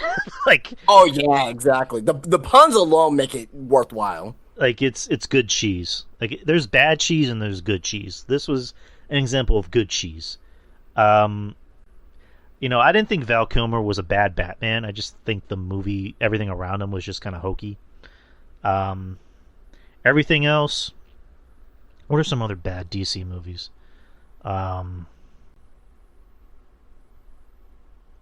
I can't really think of any bad DC movies, because even the ones that were bad, I still kind of enjoyed. Oh, Suicide Squad, the Jared Leto Joker one, that one was ass. Just not very good. Steel. Oh, Steel. Thank you, Lightning. Steel with fucking Shaq. That was bad. I rented that at, what is it, Blockbuster. And I was like, I begged my mom to let me rent that. Oh, that 97, 98? Yeah, I was like, ooh, Steel, this has Shaq in it. This could be good. And I was like, this was bad. This was BAD bad. So what would you rather do? Watch Steel or play Shaq Fu? I've never You ever played play Shaq Fu? You know what? I just thought. You ever watch that show Straight Off the Boat? Oh. Off the Boat or whatever. It was a show on ABC. It was about an Asian family that moved to Orlando in the 90s. It's called Fresh Off the Boat. I'm sorry. And there was an episode where like the kid, the older son, wants to buy the game Shaq Fu, and the whole episode is about him working, to try and earn money to buy a video game, and it ends up being Shaq Fu. And then he plays it, and then he realizes it's shit.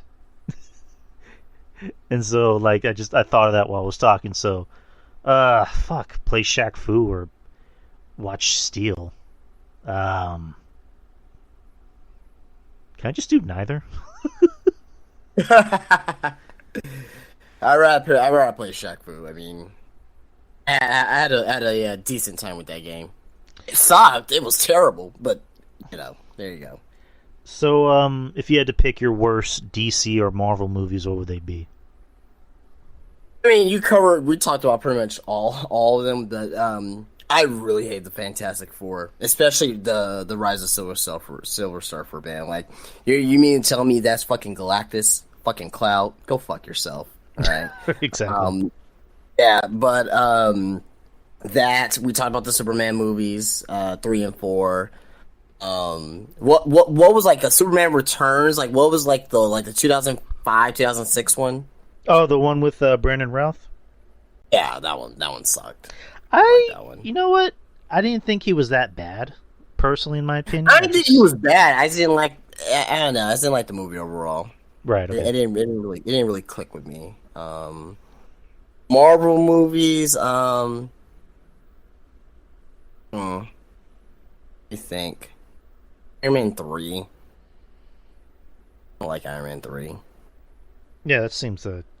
It made a shit ton of money, but a lot of people didn't care for it. Yeah. Let me see.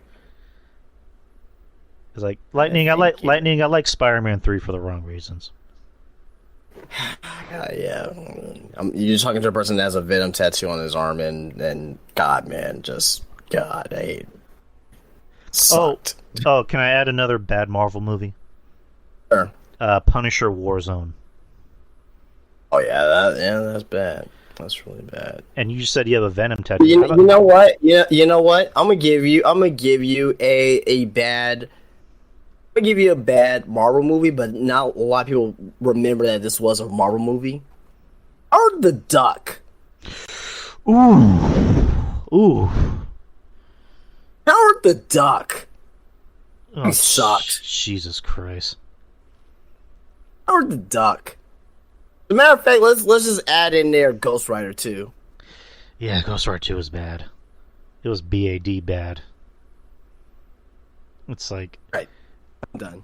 I was going to say, you said you have a Venom tattoo. I have a Punisher tattoo on my right pec. There you go. And for some reason I forget that it's there sometimes. Like, oh yeah. I'll be taking a shower and all of a sudden look in the mirror, I'm like, oh, it's right there. So I need to get it touched up. Yeah, Howard the Duck was bad. Just BAD. And the only thing good about Howard the Duck was Leia Thompson, and they were singing Howard the Duck. Yeah, call him Howard the Duck. I thought the song was good, but seeing duck breasts in the movie, like Duck breasts. Woo! Yes, they ducked up. Oh Jesus. So those are choices. Those are my choices. All right, good choices. Next is this is an interesting question. It's not fuck, marry, kill. It's fuck or kill. Bailey or Nikita Lyons? Bailey or Nikita Lyons. Who would you fuck or who would you kill? Jesus Christ.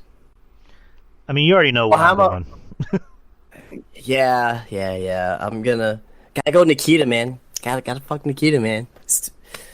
You know what I mean? Like, you know what I'm saying? Like, I gotta do it. Yeah, and you already know I'm taking my girl Bailey, and I gotta kill Nikita Lyons. Sorry, Nikita. You're too much ass for me. Hey, man. It's too much ass for me. Eddie, I mean, if you can handle it, if you can handle Nikita Lyons, go for it. Yeah, exactly. All right, next is a question for me. Are you regular lazy or Great Khali walking to the ring during WrestleMania lazy? I would just say I was regular lazy. I don't think I'm that lazy. I think I'm Iron Sheik, WrestleMania 17, walking to the entrance. Easy. The Sheiky baby. Love Sheik. You don't want to smoke crack rock with the Sheik? That was Mr. Kennedy, by the way. Mr. Kennedy doing a Iron Sheik impression. Next is to Texas or not to Texas. It depends. It depends on the time of day. What is the worst movie ever made? Ooh. I mean, there's Worst movie ever made. Probably Waterworld. I think that was with Kevin Costner. That movie sucked. Earthbound. What was like Earthbound 2000 or whatever it is, the one with John Travolta. That movie sucked. Oh, Battlefield Earth. At Battlefield Earth. There you go. That There you go. That one. was pretty bad. Trying to think of something that isn't a superhero movie. What is the worst movie ever made? I don't know. There's been some pretty bad ones. Like Battlefield Earth was pretty bad. Fuck. Mac and Me. Does anybody remember Mac and Me? I just remember Paul Rudd always showing a clip of it on Conan O'Brien. Yeah, that movie's terrible. I mean, now it has a cult following, but man, that movie sucks. The Gotti movie that John Travolta made, and he's been part of a lot of crappy movies, like in 2018. Oh yeah, that was bad. I don't know, because usually I try to avoid bad movies. Like if I see a trailer for something and it looks like it's gonna be shit, I just avoid it. Like I don't know, not trying to like blow myself or anything, but like I don't know, when I usually have a good knack for movies that I think are gonna be shit, and then end up being right. But fuck, what are bad movies?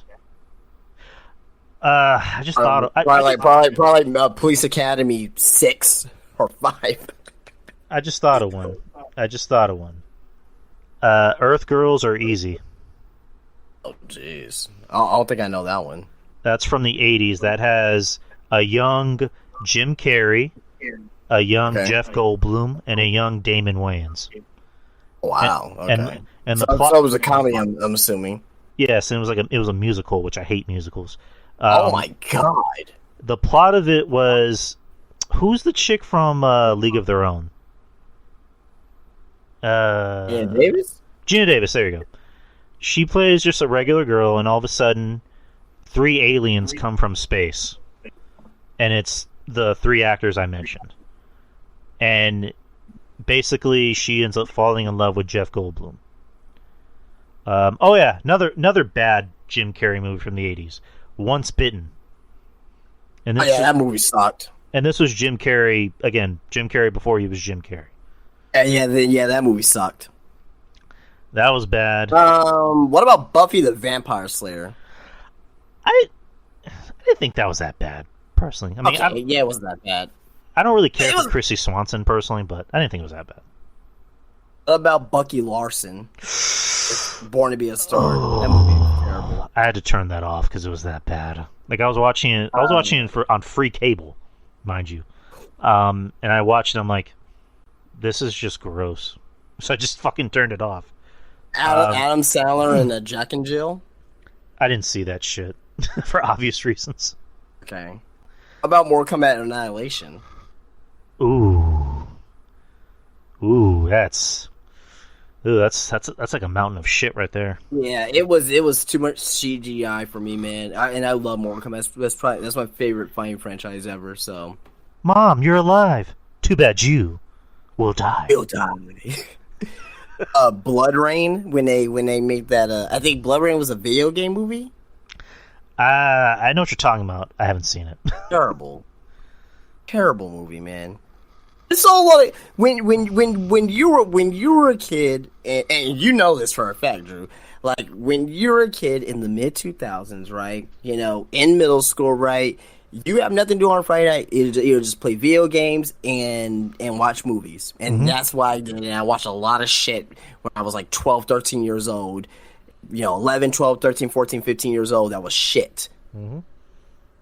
Adventures, like for example, the Adventures of Pluto Nash. What the hell was Eddie Murphy doing in a movie about space and crap like that? Oh yeah, I watched that for maybe 5 minutes and I went, "This is fucking terrible." I just changed the channel. It was just that bad. Fuck, we can like go all day with this about bad movies. Oh yeah, for sure. A lot of them being video game movies, and there's been a lot of bad video game movies. A lot. I mean, lately the video game movies have been like a lot better produced, better written. But Super Mario Brothers, that was bad. Mario Bros was terrible. Street Fighter. Matter of fact, there's been 2 Street Fighter movies, that and Legend of Chun-Li.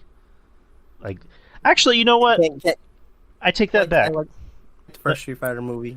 I like the first Street Fighter movie. I'm going to take that back. I'm going to take back my criticism of that.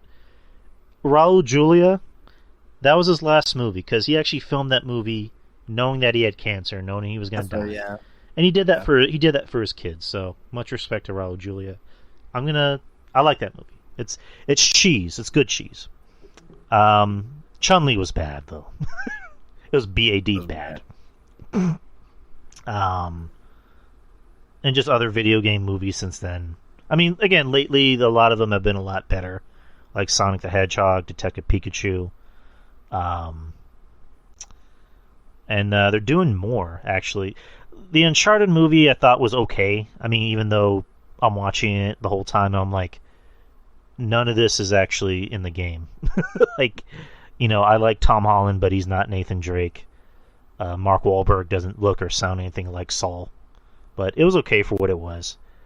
And then they're making a Last of Us TV show on HBO, which I can't wait for that. I saw a clip of it. It looks so fucking good. Oh yeah, Doom was a bad movie. Doom was. Yeah, I don't know if it was about. You know what? Yeah. You know what? I wouldn't say it would have been one of the worst movies until they did the final scene with the freaking first person view. Fuck off. Prince of Persia, I hate for reasons of like, you have a movie called Prince of Persia and the actor's American. Oh god, don't get me started with that, man. It's like I'm half Iranian, as you guys know, and my Persian cousin had this Prince of Persia Christmas ornament, and she's like, the movie's called Prince of Persia, and the actor's not even Persian, and it's just like, yeah. Who the hell thought Tom Holland was a good choice as Nathan Drake? Well, there's a story behind that. So, I know we're going a little off topic, but this is what we do here. So, originally, Mark Wahlberg was supposed to play Nathan Drake. He was tied to the role in like 2011, and then over time, the movie it wasn't getting greenlit, and Mark Wahlberg got too old for the role. But they were like, we're still going to keep you. We're just going to cast Tom Holland because Tom Holland is Sony's, he's their number one guy.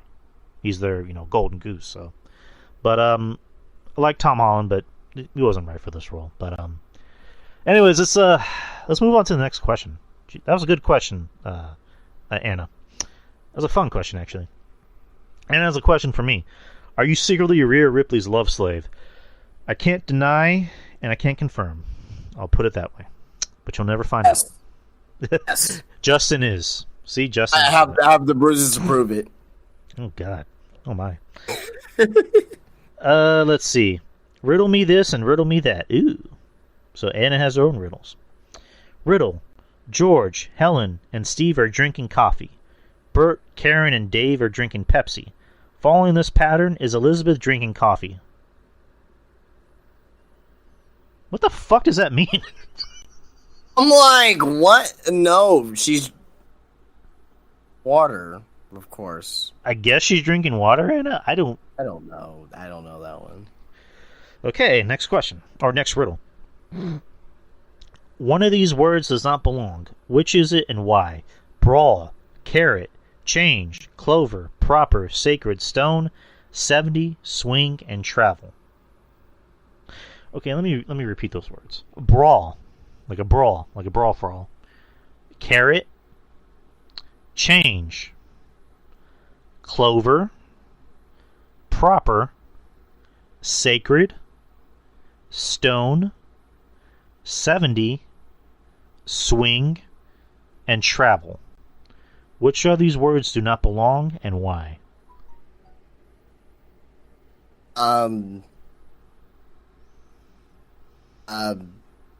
Travel, because traveling sucks. Not really, but that's. I'm gonna agree with you because I don't know. Answer is coffee. I don't know either. I don't know. All right, so the answer to the first riddle is coffee, just like all the other names with two E's. Those with one E drink Pepsi. Oh, fuck me, Jillian with a chainsaw. I don't know. What's the answer to this riddle, Anna? Is it travel?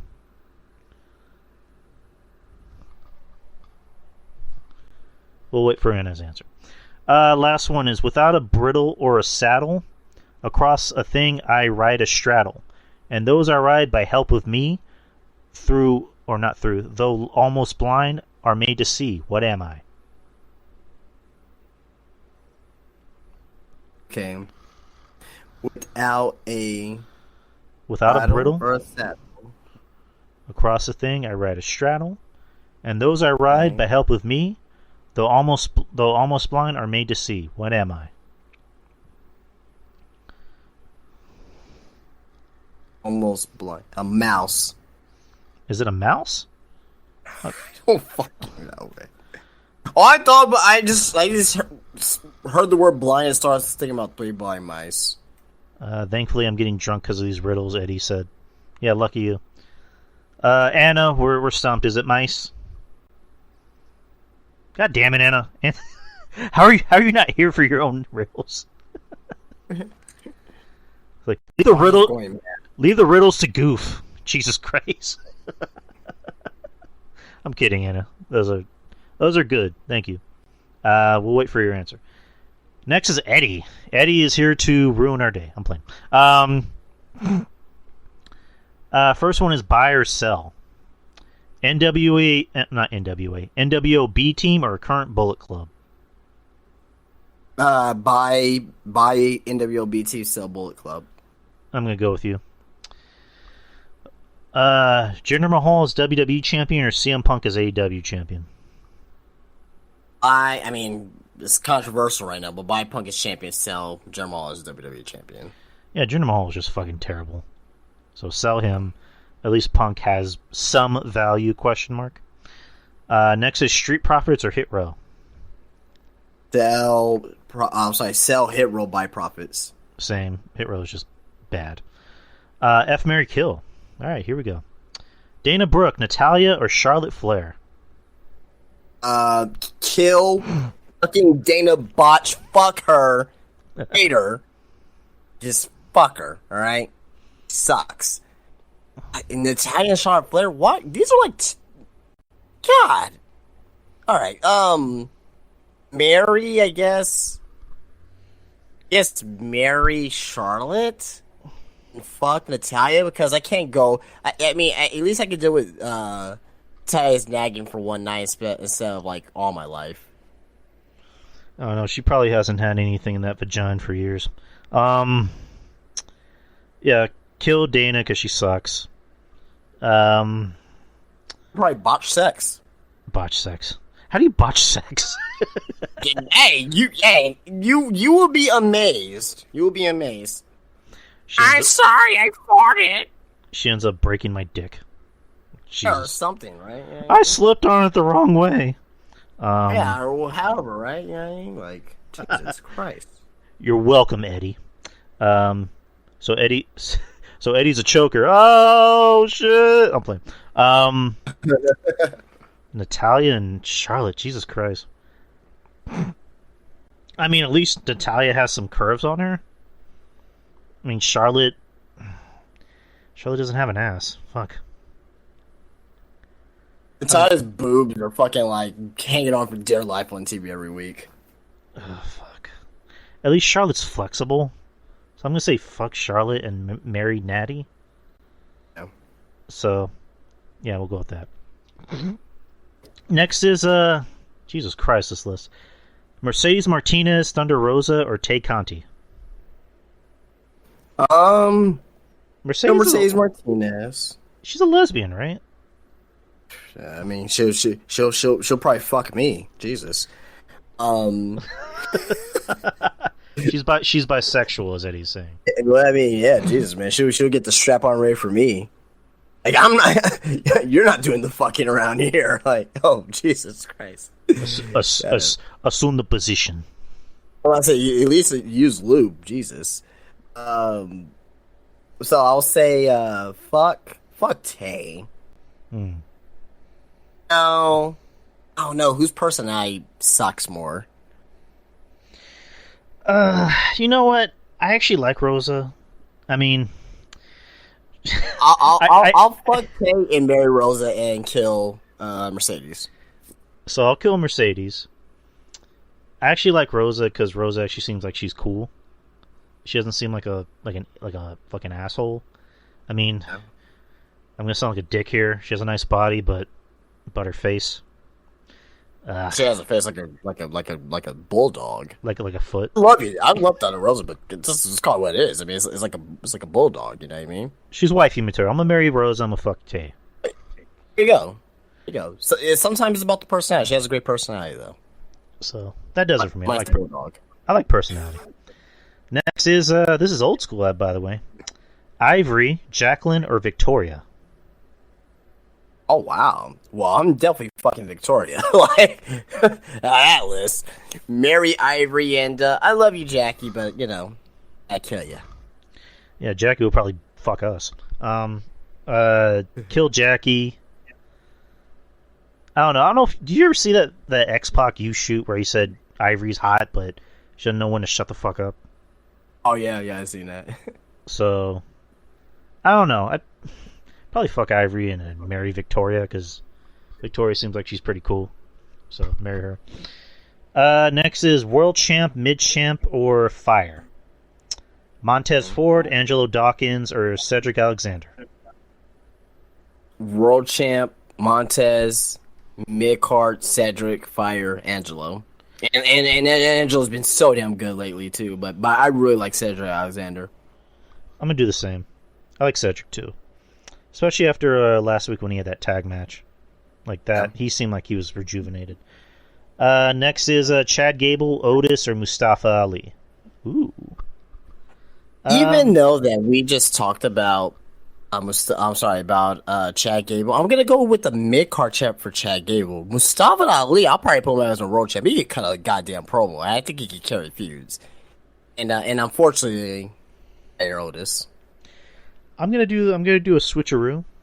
I'm gonna have Chad as my world champion because I think he has more personality and he's a much better wrestler than Ali. So I'm gonna have him as my world champ.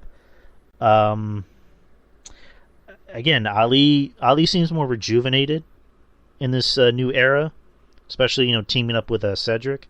So I'm having him as my mid champ, and I'm sorry, Otis is gonna have to go. I don't even know how to answer this question because it's AEW. Pac, Penta El Zero Miedo, or Rey Fenix? I'm gonna go with. Jesus, man, this is a hard one for me because I love the Death Triangle, and they're all three are great. I'm gonna have to fire Penta. Mm-hmm. Sucks for me to say. Make Pac my mid card champ and make Ray my world champ. So damn electric in the ring. I guess Pac is my world champ. Mid champ, I would say Penta and Fire Ray. That's just. Oh, I'm just gonna go with that. So Anna had to take a phone call. So here are the answers to her questions. Okay. One of these words does not belong. Which is it and why? Brawl, carrot, blah blah blah. It was carrot. It's the only word that does not become another word when you remove the first and last letters. Oh, okay. And second answer to without a bridle or a saddle across I ride a straddle is eyeglasses. There you go. Okay. Next, Close up to mouse. close enough. Next is another addition: Brazzers, Naughty America, or Blacked. Could use Tushy as a replacement if you wish. They're in the same Vixen media group. Dude, I have no idea what the fuck a Tushy is, man. This is where RJ is missed. he would get these.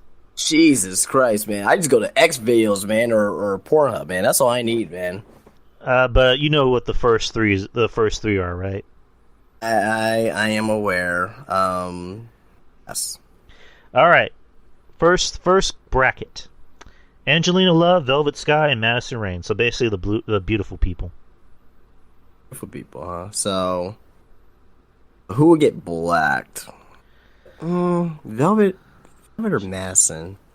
Velvet's got the booty for it, so I would say blacked. And Velvet blacked. I America, Madison, and Brazzers, Angelina.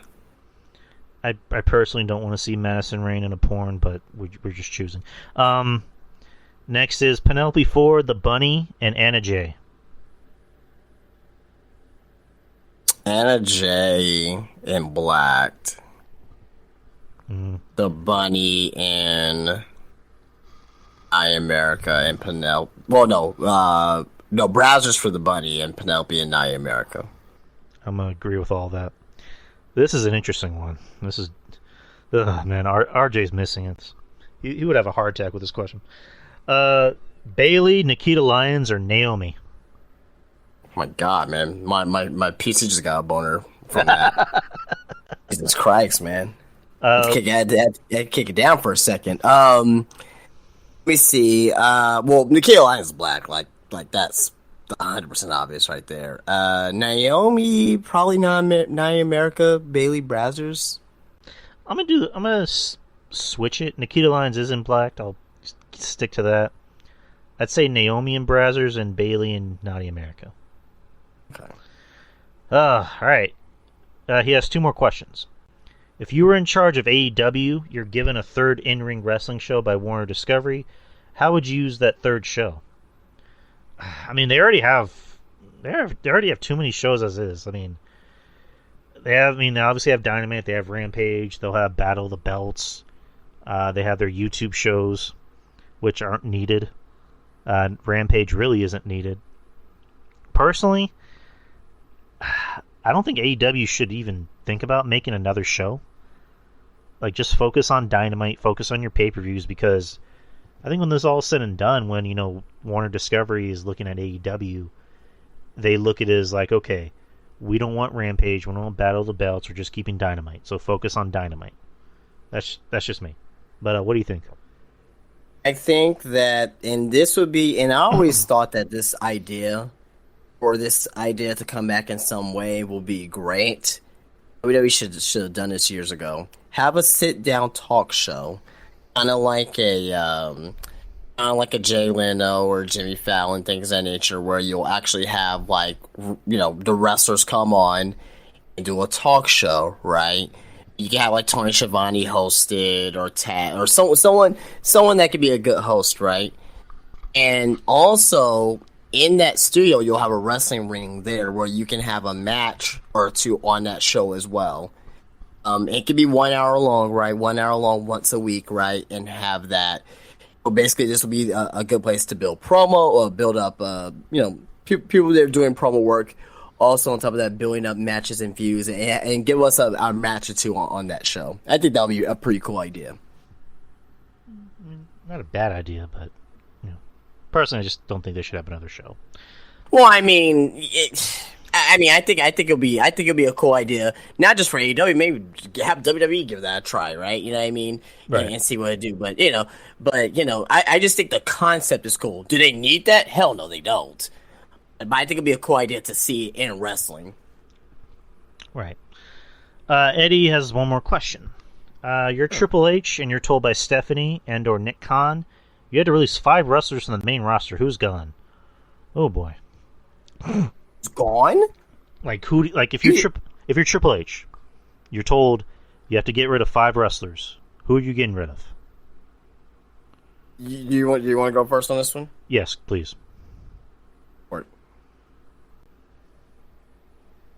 Go ahead. Oh no! I was asking, do you want to go first? Oh no, I thought you said, do you want me to go? Yeah, go ahead, please. I need to think of mine. Oh, okay.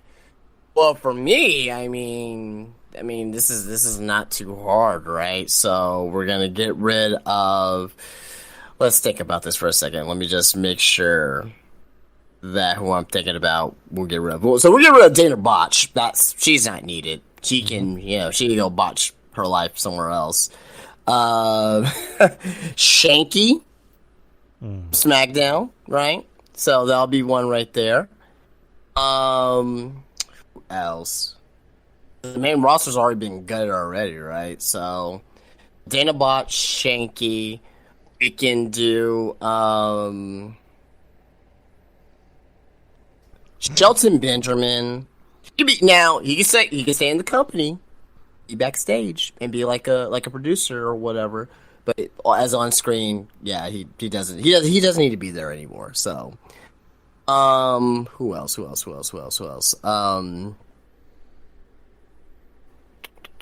Trying to think here, man.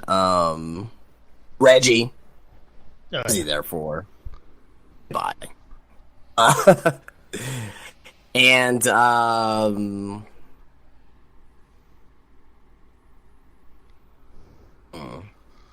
Mahal doesn't need to be there no more. Nope. Those are my 5. All right. So Dana Brooke, bye. Baron Corbin, bye. Wow. He sucks. Bye. Oh my god. I don't care what anyone says. He sucks. Bye. His match with Pat. I thought that was my least favorite Pat match, and it had nothing to do with Pat. It was mainly Corbin. So bye. Oh my god. Let's see. Get rid of Reggie. Bye. Just bye. Bye.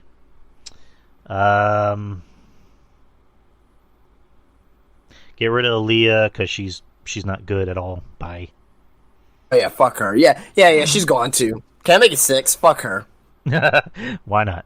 So I got one more. I'm trying to think of who else. Because I don't want to copy. Reigns. Just so Bye. I'm playing. I don't want to. I don't know. I'm trying to think of someone else. Yeah, Shanky's bad, but he's. I'm trying to think of somebody who's gets used a lot and they're just not really good. I don't know. See Evans.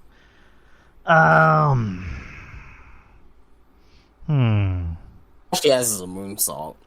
I don't know where does anyone know where the fuck she went? Because they were trying to give her this push. Triple H said, "Get the fuck off TV." Yeah, you know what? Fuck Lacey Evans. Bye.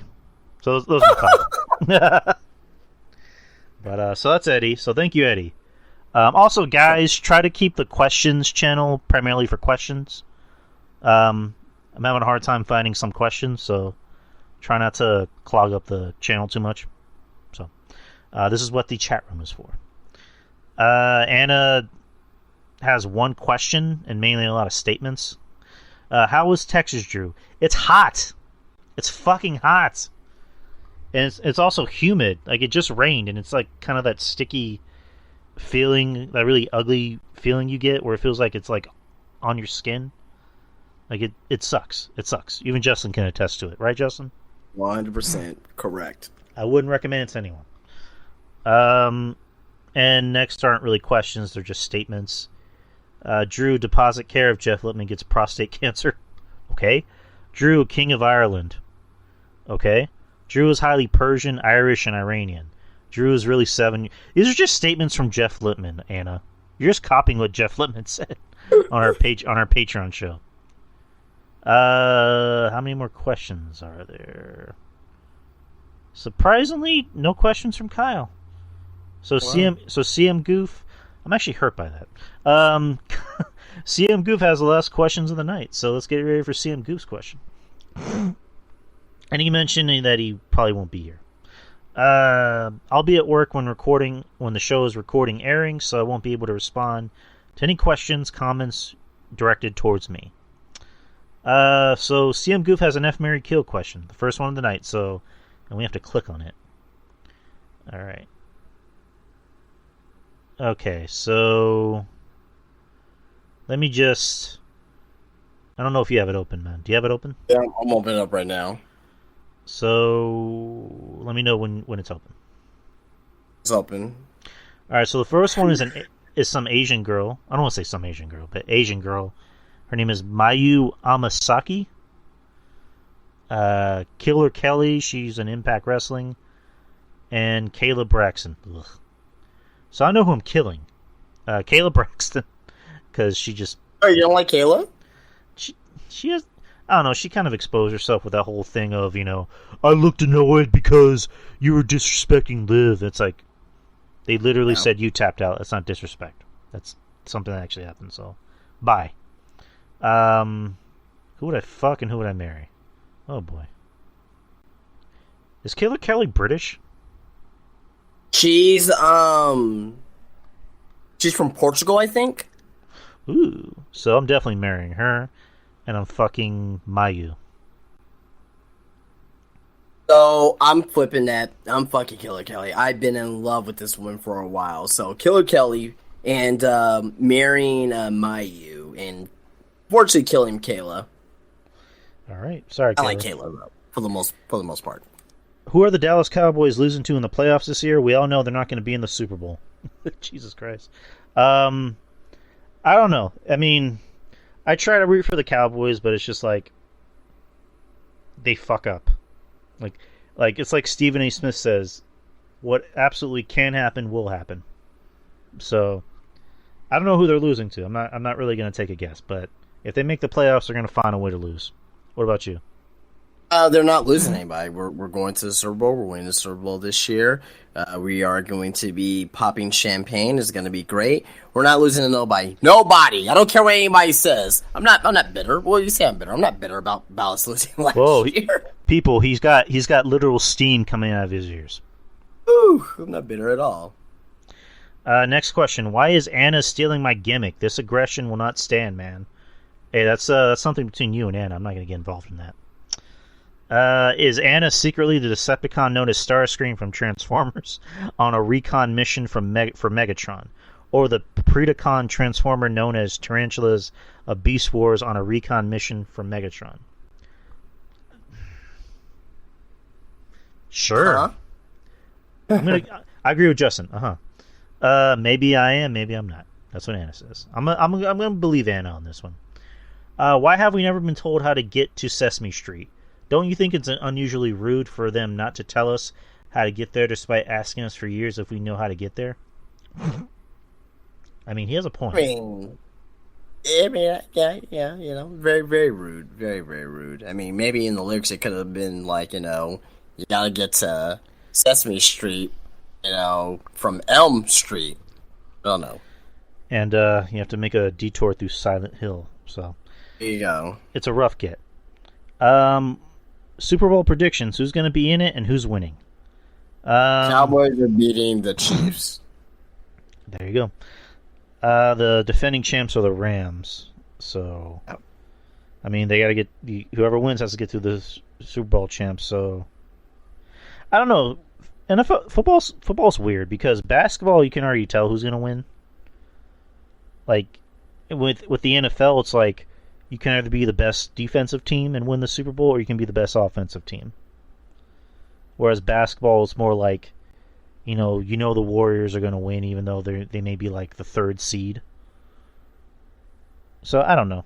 I mean, I'm not trying to give a cop-out answer. I don't know who's going to win personally. If I had to pick anyone, I'd say maybe the Rams. Maybe the Rams or the Chiefs. Yes. Next is should potential POTUS presidents of the United States candidates have to complete a more difficult version of Legends of the Hidden Temple obstacle course in order to have the opportunity to run for or become president of the United States or vice president. Imagine Kamala Harris or Ron DeSantis trying to make their way through the course and attempt the ever so difficult Shrine of Silver monkey room and get caught by a temple guard. Yes, I would love to see that. Just to see people, on Twitter just yelling at, Kamala, you can't put the fucking monkey together. Like, yeah, oh man, that'd be great. Fantastic. Shit, the president, whoever, it's like the final two candidates, they have to duke it out in a battle of death. It's like American Gladiators. Not even American Gladiators, like a literal battle of death, battle to the death. It's like Jesus. That'd be awesome. I love that. Can I count on your support and vote for Kamala Kimchi in 2024? I'm not a political person, so I'm going to stay away from that topic. Kamala Kimchi. I get what you're saying. Kamala and Kimchi. Yeah, I get it. Next one is more of a statement. The adorable one, Drew Yari for King of Texas. Discuss. Can I count on your vote, Justin? Oh yeah, absolutely. You know what? Absolutely. See, I have Justin votes for me. What say you, people of Texas? I will be a harsh but loving king. Just do what I say. Bring me all your big booty Latino women, and we will be fine. Next is Solid Monster has a catchphrase. Don Tony has a catchphrase. Mission Joe of Wrestling Soup have multiple catchphrases, but you don't. What's up with that? I just haven't found the right catchphrase that matches my personality. Sorry, I need to come up with a catchphrase. It should be Drew you instead of screw you. Okay, that's bad. hey, Drew you, mother. You know what I mean? Like, yeah. For a second, I was like, that has potential. No, that sucks. As soon as I say, I was like, that's bad. Oh, man. Eventually, I'll come up with a catchphrase. Goof. Another F, Marry, Kill, and we have to open this as the one before. So, hold on. Yes, we are over 18. Oh, God, don't put a virus in my computer. Oh, no, it's just, let me know when it's open. All right. Yeah, it's open. All right, the first one is Christina Hendricks. She's an actress. She was on the show Mad Men.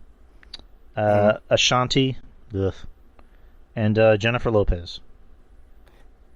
Okay, well, I'm telling you who I'm killing. I'm killing J-Lo. I love J-Lo, but ain't no way I'm gonna marry her or kill her. But I gotta marry Ashanti, man, because. Sorry. Jesus Christ. And fucking Christina Hendricks because look at the milk on her. Good God, those are Jaloops. Killing Ashanti, fucking J-Lo because come on, it's J-Lo. And then marrying Christina Hendricks because, like Justin just said, I quote, Jaloobs. So gotta go with that. Next is CM Punk is the man, as in he's become the type of establishment he's been rebelling against his career. Discuss. I have not been a fan of CM Punk in his comeback, his most recent comeback with AEW. He's, in my opinion, he's really exposed himself. He's exposed himself as being a hypocrite, as being a complete mark for himself. You know, he does the whole, I came back for the fans. And it's like, no, you didn't. You came back because you needed money. Just admit it. You came back for the money. There's no shame in that. You know, he talks about how he loves the fans, but only if they're in a secured, environment where they have to stand in line for 2 hours and pay $500 just to get a picture with them. And then he tells people, don't wait for me at the airport because that's creepy and I hate people. And if you disagree with him on Twitter, he's going to call you a cunt and block you. So he's a kind of a piece of shit, in my opinion. He's a fucking douche. But what do you think? I mean, this run is not making him look too well right now. I love CM Punk from 2004 to when he left in 2014 or whatever it was, right? Mm-hmm. And and I enjoy his early AEW run, but it seems like ever since after the MJF feud, he's just been acting like a little bitch. I mean, so which I don't like, but it is what it is. I mean, at the end of the day, he's gonna be him at the end of the day, and it's unfortunate. It's unfortunate on how he's how his whole situation is playing out right now. Yeah, again, a guy I used to like, and now he's exposed himself. Yeah. I'm not sure if this is the last question, but he's saying the Drew Yari show, but you're all Muppets, as in a creation from Jim Henson's Creature Shop. Discuss. I mean, that'd be pretty dope. I'll be Gonzo. Shit, I'd be. I don't know who. Or Fonzie Bear. I don't know who I'd be. Yeah, it'd be pretty cool to be a Muppet. Yeah. You can just, you don't have to worry about going to the restroom. You can just do whatever the hell you want. Fuck it. Just pee on yourself, you know what I mean? Well, not really even really pee. You don't have to go to the restroom in general. That'd be dope. Oh yeah. Yeah. Muppets don't have a urine system. Oh no, they don't. Amazing. Was that the last question from Goof? I believe that was the last question. And CM Goof. Oh yeah, CM Goof does have one more question. I'm sorry. Who would win in a fight between the human suplex machine Taz or the Tasmanian Devil? So the funny thing is, Taz, the wrestler, was known as the Tasmanian Devil. So I don't know if you meant Taz, the wrestler, as a Tasmanian Devil, or you mean like Taz. So, but I'm going with Human Suplex Machine Taz. I'm gonna go with Tasmanian Devil because there's no way you can defend yourself against that dude. Like Tasmanian Devil is just fucking crazy. I remember I remember New Jack talking about it, where like Taz likes to say he's from the Red Hook, but he's really from like upstate. He's like from the rich part of New York. And then when Paul Heyman decided to make him into Human Suplex Machine Taz, that's where he decided to say, "I'm from the Red Hook, yo. I'm a badass. Everyone I know is in prison or dead." And it's like, none of that actually happened. Yeah. Yeah, Eddie's saying it best. New Jack, he said, "I knew Taz before he turned orange." So, that's all the questions, guys. Good questions. These are some fun questions tonight. Yeah, just a reminder. Try to keep the questions channel primarily just for questions. Try to. I don't mean to sound like a dick. Just try not to have conversations in the questions tab. It kind of makes it hard to locate the questions. That's what the chat room is for. So please try to keep the conversations in the chat room. Please. Just a reminder. RJ had a question? Hold on. Let me go back to that. 10:50 p.m. Well, 9:50 for me. I can't tell if this is a question or just a. Oh yeah, it is a question. RJ, shout out to RJ. I think he was in the voice chat if I'm not mistaken. He says Topher Grace Venom or Tom Hardy Venom. Ooh. Tom Hardy. Topher Grace. Fuck him. He dies a complaint. I'm kidding. Jesus Christ. RJ, Eddie wants you to answer the last Brazzers question if you're here. I guess Tom Hardy, but it's just like I love Venom 2 and those movies. I mean, not Venom 2 as in the movie Venom 2. The movie sucked, but like as far as the character Venom, I love Venom. But those movies are not Venom. Like that is not the Venom I grew up with. So, but yeah, those are all the questions, guys. Good questions, fun questions for tonight. Like I said, I got some stuff going on Wednesday. Nothing bad, just some pre-made plans that came on at the last minute.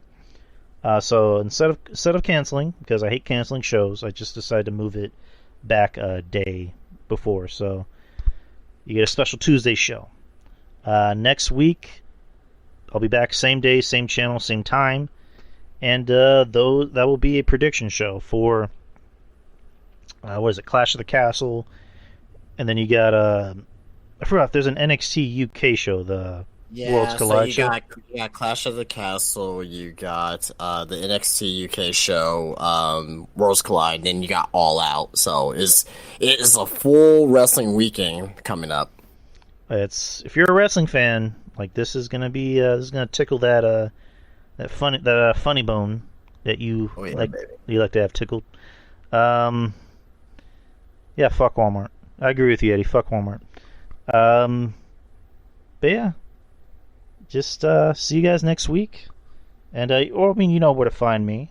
Twitter, Instagram, Facebook. I'm easy to find. Spreaker, easy to find. I mean, Spreaker is my home base, and then anywhere else that podcasts are distributed. Also the Patreon, $5 a month. I always say, the more patrons we get, the more shit we can do for the show. I mean, if we can possibly reach maybe 20, 25 donors before the end of the year, we'll start doing live Patreon shows.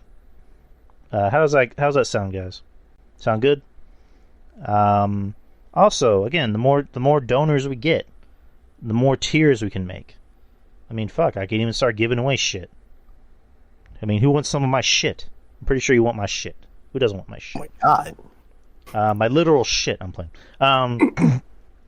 But that's all me.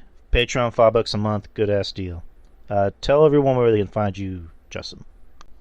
Yeah, you guys can find me on Twitter, obviously, but really on Instagram. I'm on Instagram, so you can look up Spinebuster Tees on Instagram. I just released earlier this week the new Walmart WrestleMart T-shirt. I'm super tired, guys. I've been up since 7 a.m. The WrestleMart T-shirt that I released. So it's a pretty cool shirt. So go check that out. Only $19.98. All T-shirts are off at $19.98 on SpinebusterTees.com. Check it out. We have a sale today or this week for the rest of this week. 10% off if you enter Summer 10. Get extra 10% off. All right, that's it. Head over to Spinebuster Tees. You'll get yourself some goddamn good shirts, and help my buddy out right here. He's got a fine business there. I got a shirt from there. Love it. I wear it. It's a good. I wear it around the house. Wear it to work. It's some good shit. So the retail store is going to be coming sometime in early 2023, guys. So if you're in the Texas area, San Antonio area, it's going to be a big deal. It's going to be a huge deal. So can't wait. Oh, look out for that, guys. You know goddamn well I will. But that is the show, guys. Again, fun show, and we will see you next week. And as part of the show, I'm Drew Yari, and this is Justin. And we bid you guys adieu. Yari Show begins Peace. now.